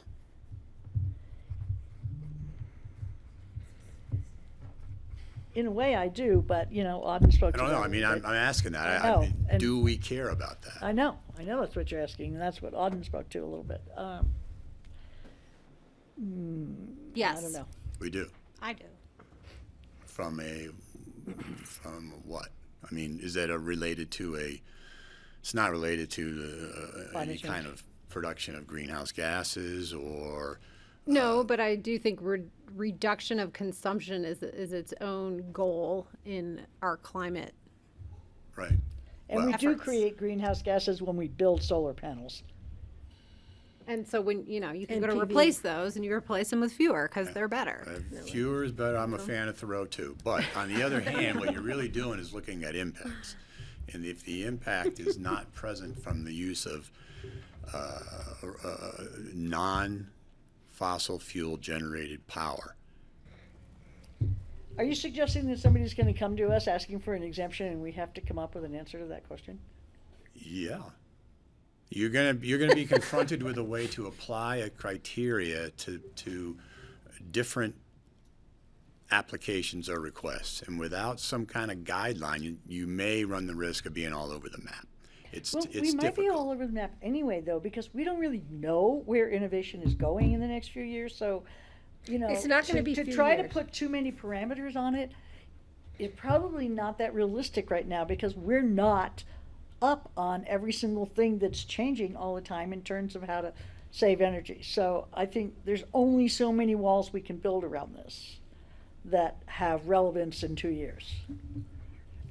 It just depends if you only want to grant the Willoughby Way appeal and you're going to deny the other 29. Because that's a Did dilemma. I say that? That's a dilemma. Relying on future technological innovation to save us is a mistake we've been making for quite a long time. So I can't get behind that. I didn't say that I'm relying you on just- future well, innovation. I think you I'm did. saying we can't define what might be brought to us in the next couple of years. Right. Or I even mean- if it happens at all. If you want to rely upon it, it wouldn't be Hopefully innovation out of the happens. realm of reality, in my point of view, that there is an engineering estimate of what you're consuming. There is an estimate of where there is a savings. There's a calculus based on where the power is being generated, or how it's being generated, or what else is being pumped into the grid and from what source. And who's going to write that specificity? Depends. If it's the applicant, if the applicant's request, it's the applicant who's going to present it to you. They have to present the full spectrum. And how are we going to interpret with our And analyze keen it. scientific minds that specificity? You're going to interpret somebody's signature, I suppose, who's a PE, and you're going to accept or not what they have to say. But at least your discretion has found some rails. You have given somebody who might apply for this exemption or appeal or whatever, the comfort of knowing whether they're in the ballpark or not, or if it's they have no ability to anticipate what the result would be out of an application because of some previous action. So that's what you're going to go home and write?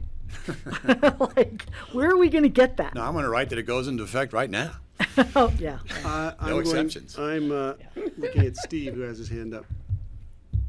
Never say it's your last comment, Steve. So, yeah, this is my comment after my last comment.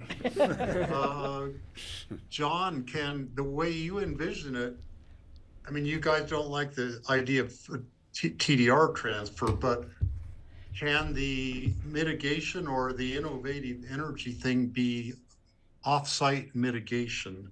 For instance, the person could fund a big, huge solar farm somewhere, or they could make $1 million donation to CORE. I'm just exaggerating here.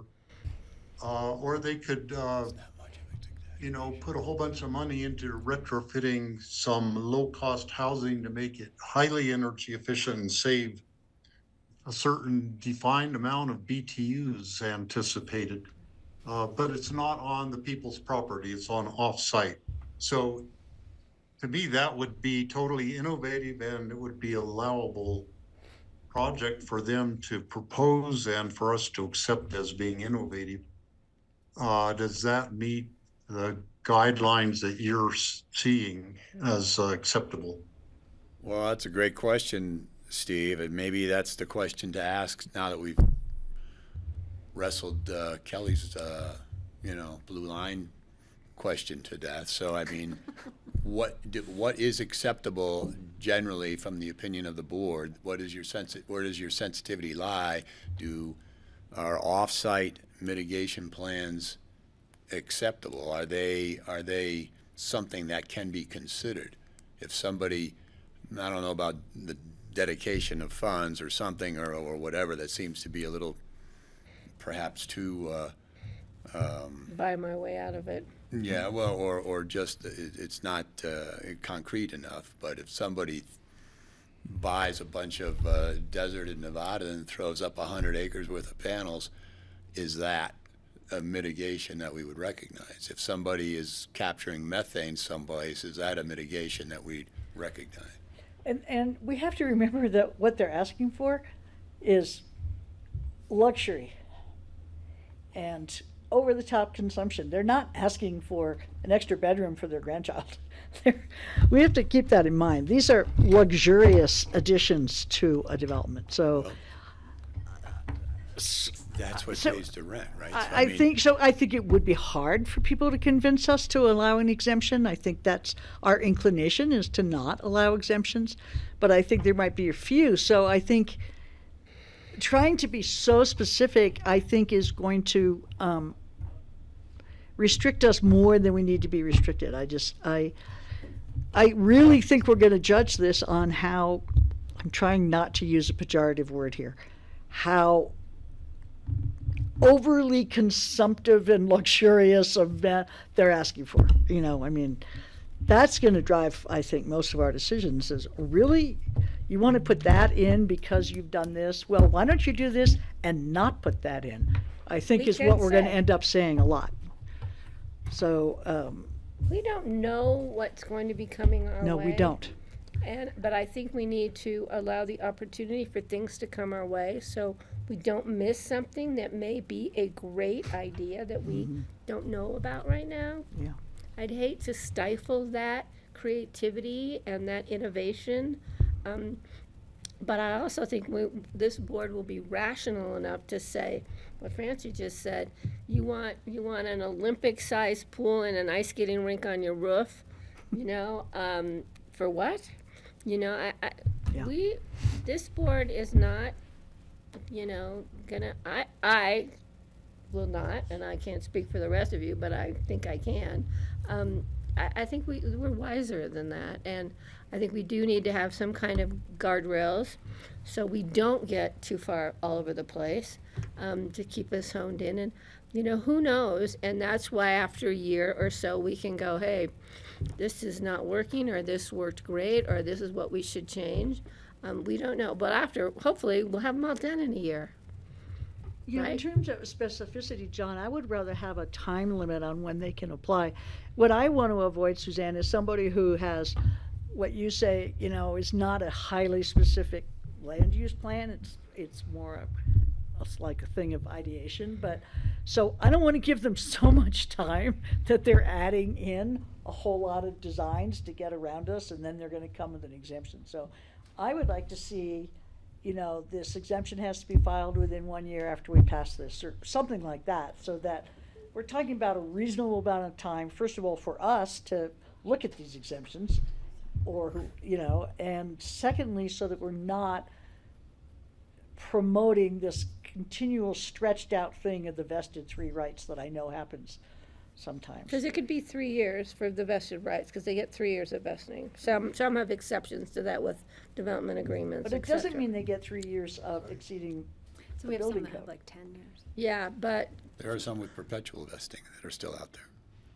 Yeah, so we obviously, yeah, but if we do a time frame of, if you're not in by this date, then you don't get to take advantage of the exemption process. And you have 3 years from your vesting, because there's no way we can, if we don't know how many we might get, there might not be a way we can evaluate them all in a year.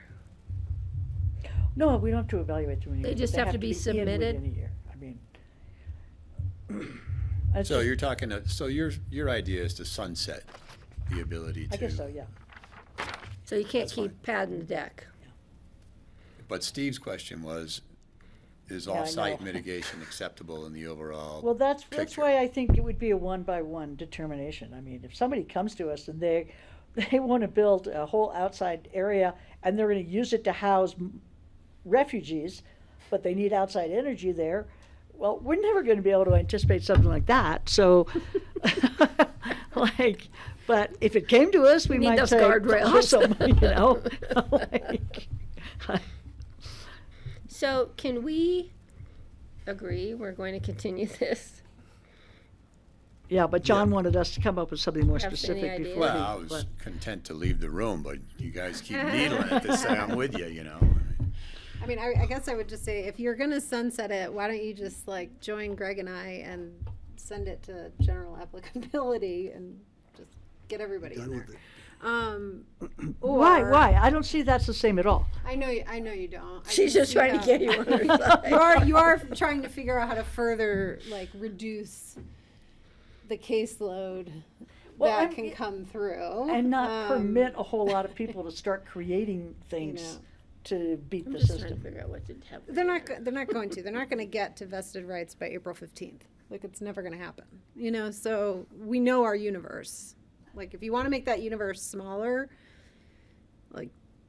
just make it generally applicable, is my argument to that. But I'm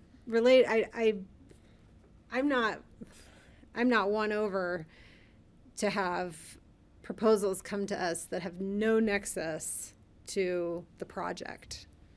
I don't. Well, let me give a, for instance, I think back on the REMP program and all the good that REMP has done for both helping us in the community, not on site certainly, but within our community. REMP dollars were spent within the county, I believe, or should have been mostly. REM dollars were spent inside the county? Yeah, REMP dollars had to stay within a certain confine, but they weren't on No. particular property. That changed a couple of years ago. The, But anyway. yeah, They we discussed that. site-specific. They weren't site They're specific is spent what I was outside trying to say. That did an awful lot of good. If somebody came to us and had a situation that was just completely untenable, not asking to develop something that probably shouldn't be done anyway, but just had a situation where they needed to make an appeal and receive some sort of an exemption, then I would come around to Steve's suggestion that maybe this is one way of addressing it. Regarding neutralizing TDRs, I certainly love to do that, and I guess I can say that I don't need to eliminate that from my list of tools in the toolkit, because you could argue that eliminating TDRs actually reduces square footage and thus reduces energy use. Right. As That's disconnected as that is, it does work. It's a code change. So what I'm wondering is, it looks like this is going right now in the direction of an appeals process with exemptions as specified, and or I don't want to be a stick in the mud here, because I don't expect that's how I'll get my way. What I really want to have is a really good workable solution. And so I'm gonna say the door is still open, but I don't have a clear picture of it yet. I think the clearest and simplest thing to do would be to approve this without the exemptions, and then as much as Justin suggests that's not the best way to make rules, knowing you're going to change them, we do it all the time. And for things like this, this is complicated, and we won't understand it fully until we have a chance to see how it works. I know we've had staff and consultants and committees working on this with us for months. And I think this is the best thing we can put forward right now. We could try to tweak it and think of possible circumstances, but there's no point for me to do that any longer. Having said that, I don't know if that helps you. I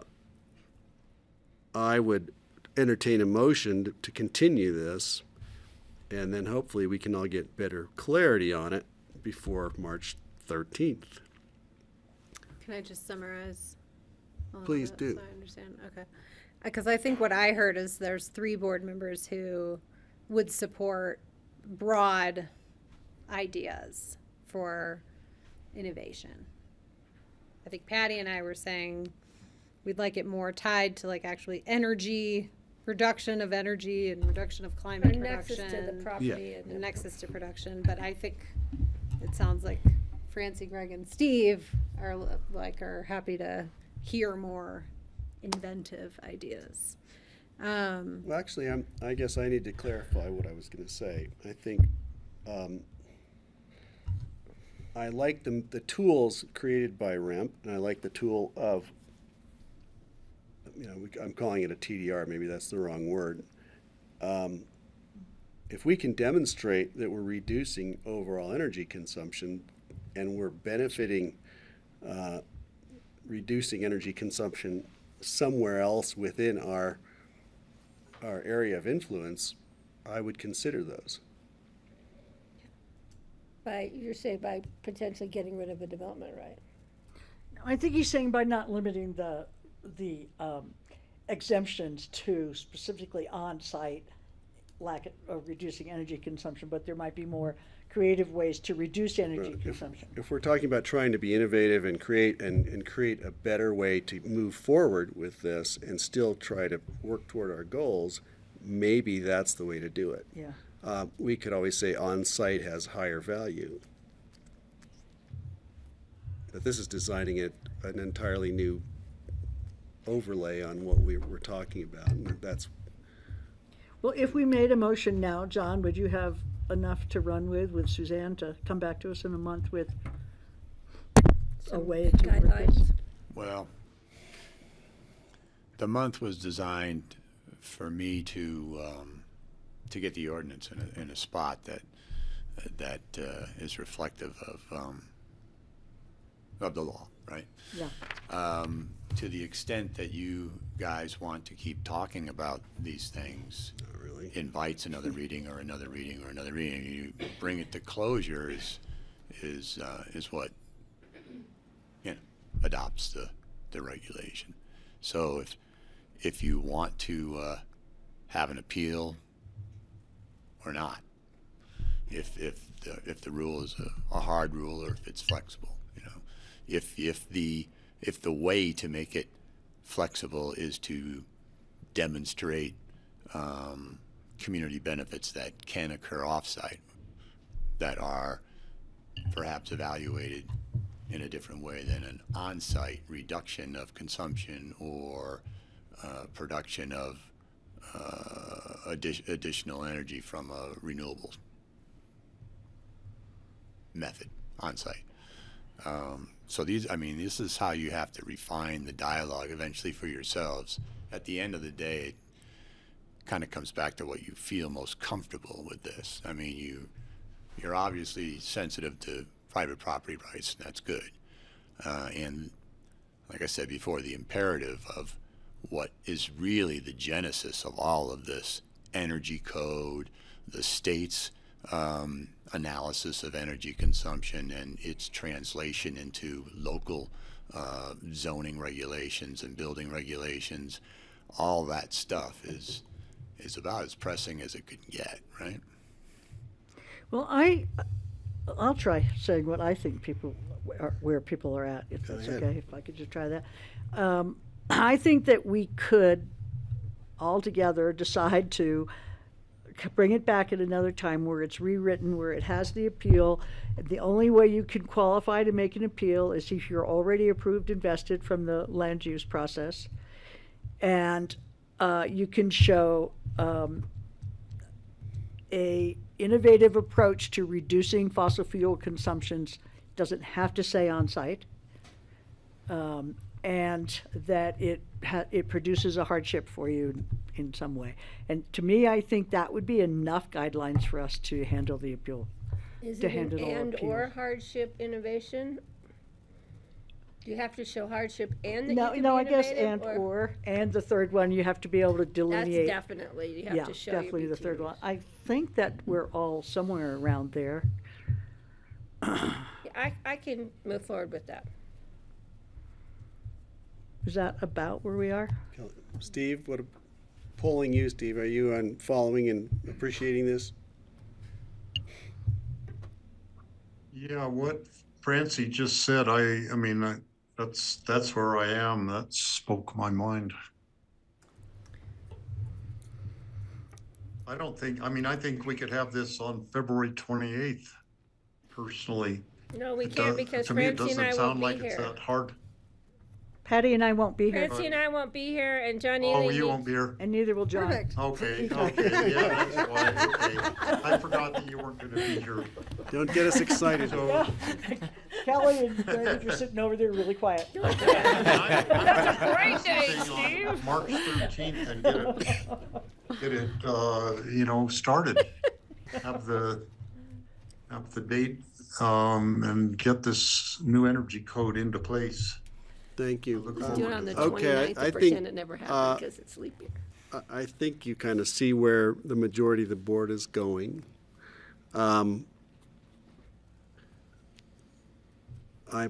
If we have an appeals process, I guess we're going to need to have a palette of a menu for how it might look. I don't know. Oh, we're gonna have 300 people rushing in the door. Well, I yeah, think we're there's the ready to problem. have Some motion, don't you? criteria. I want to make a John motion is to gonna help us continue with. this until March the 13th. Thank you. And I need a second on that. You need more specific on that, Suzanne? Kelly seconds. Okay. Further discussion. I just want to say thank you to the community, and I'm sorry, but this is too important to just move it forward without making sure we're really clear on what we're doing here. And I know it's taken us a while, but we're listening to our growth committee and to our community, and it's a living document, and it's bound to change in future years. But for right now, when we approve it the first time around, I'm hoping that this is a good way to go. Thank you. And I don't think we're going to make very many exceptions. But the provision is Anybody there. else want to add anything? Steve, do you have a comment, final comment before we vote? Happy Thanksgiving, I almost Well, said it. I do have a final comment. It breaks my heart that I totally agree with what Mona and Auden and different people have said about, climate change is real and it's happening and we need to take action now. And I wish I could just say, approve this just as it is right now today. But I respect the private property rights and the fairness issue And we need to uphold that also. That's part of our job. Any other comment from either of you? No? No? Okay, my final comment is in the effort to make it simpler, I think we're making it more complicated. To make an easier path to go forward, I think we're making it more difficult and more complicated, certainly in the long run. So I'm hoping I can somehow convince the rest of my board to come back around and pass this as recommended by staff. But I can see the direction it's going, and so we're going to bring this back with some further options provided by staff and legal on March 13th. So I'm going to call the question. All in favor? Aye. Aye. Thank you. Thanks, Aye. Deb. Thank God. And I love the electric cord. Thank you all. Thank you all for doing the brain damage with us. Thank you for being here. Thank you, Community Development. And you'll all get a chance to speak again on March 13th. Just think, Suzanne, one of these days we're going to be past my having to understand all You do? Oh, yeah, Pete. It's didn't know hard which to one of you was gonna be here. grasp all the. We got you closer, but then Oh, I'm you not do? sure about You got open discussion. Do you have Right. two? Did I have open One's for discussion Steve. also? I'm going to take it up to his desk. Does he have Yeah, okay. Fine, we've got an hour.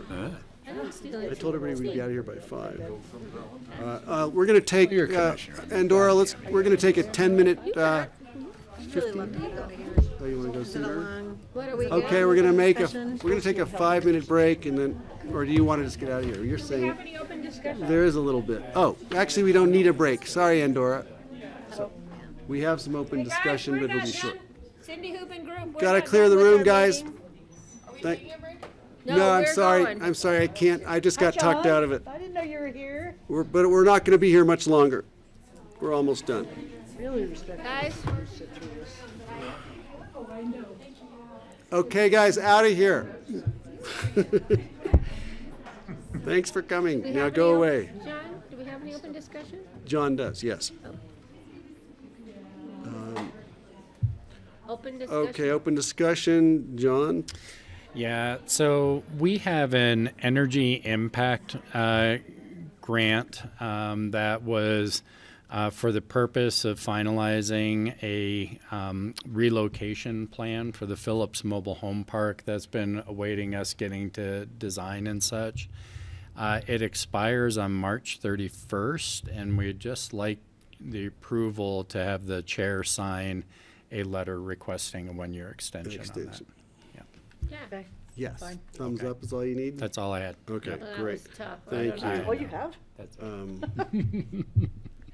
An hour, I was just kidding. Can you about repeat the that hour. again, John? I mean, no. What's that? We missed it over here. What were you talking about? It's all taken care of. Is there a jail meeting tomorrow? Mm-hmm. Okay. I just got something asking you to talk to me for Um, the jail meeting, and I'm not going. I just wanted to say, for open discussion, I was contacted after our, was that last night? When was that? When I was contacted by both Senator Bennett's and Senator Hickenlooper's offices, just regarding about setting up the meetings in DC and the, just to disclose all that to you, and potential phone calls to help tee up our, conversation about the letter we wrote regarding energy and climate mitigation regarding our airport. And I referred them to John. Yep.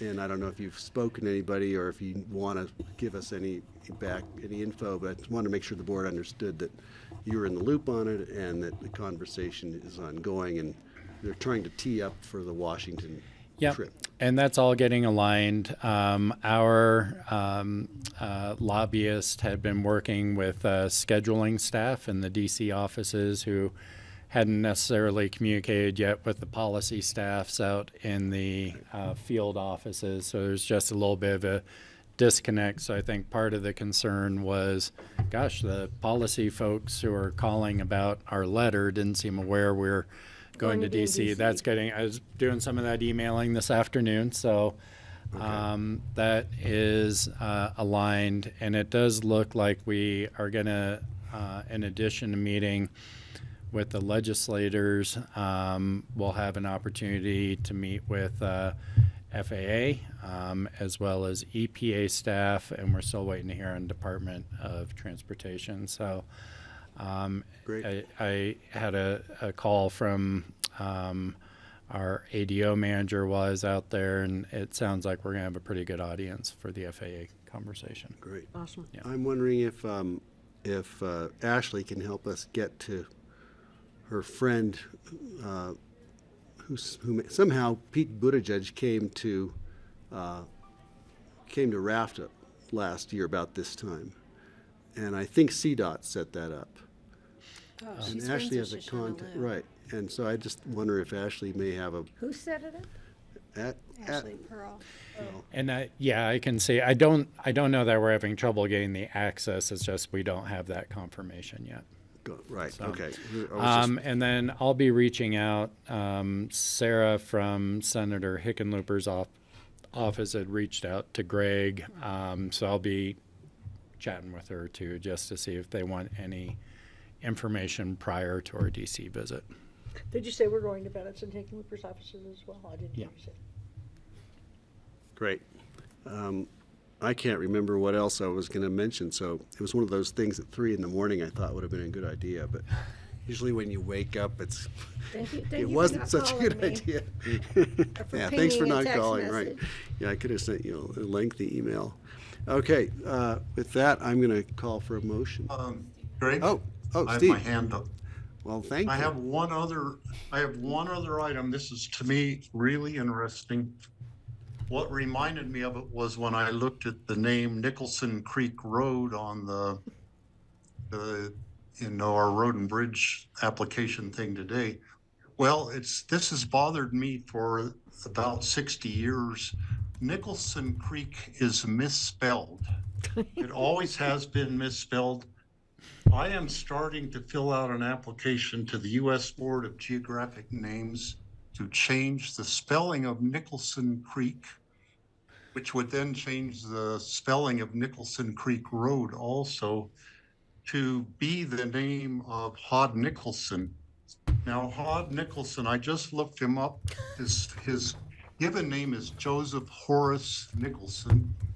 He was born in 1882, died in 1964. He homesteaded the Nicholson place, which Nicholson Creek runs through.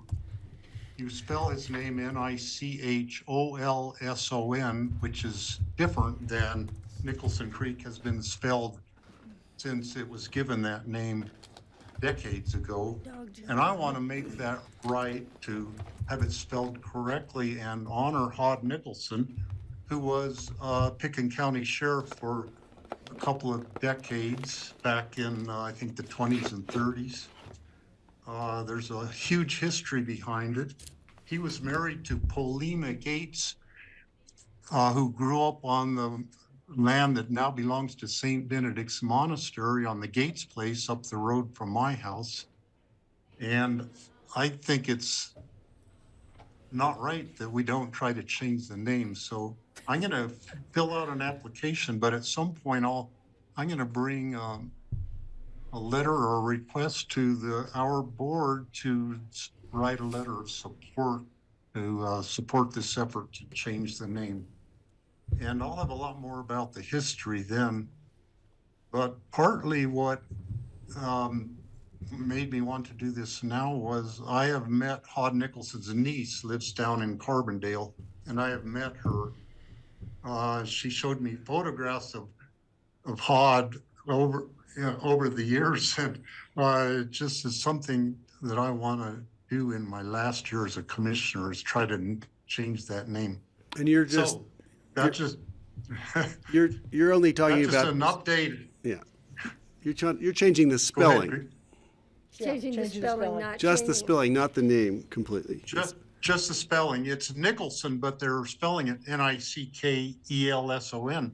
It's actually Nichholson is the way that was Hod Nicholson's name. And the U.S. Geological Survey or whoever just misnamed it right from the get-go, or misspelled it, I mean. Got it. Yeah, that happens a lot. Happened a lot. I Okay. want to real quick Thanks, let the Steve. board know the old plaque is off Veterans Park. And we're waiting for Nice work, installation of the Patty. new plaque. Oh, Yeah. I thought it was already in. And it didn't get stolen, and I'm not the point person. I'm just the person who's doing the political side of it. Did you take it? I don't know where it is, but I'm gonna find that. I've got Okay, plans for thank it. you. Did we get a thanks, guys. motion? Do we need a Move motion? to adjourn. Second. All in favor? Aye. Aye. Thanks. Thank you Happy all. Valentine's Day, Out of guys. here in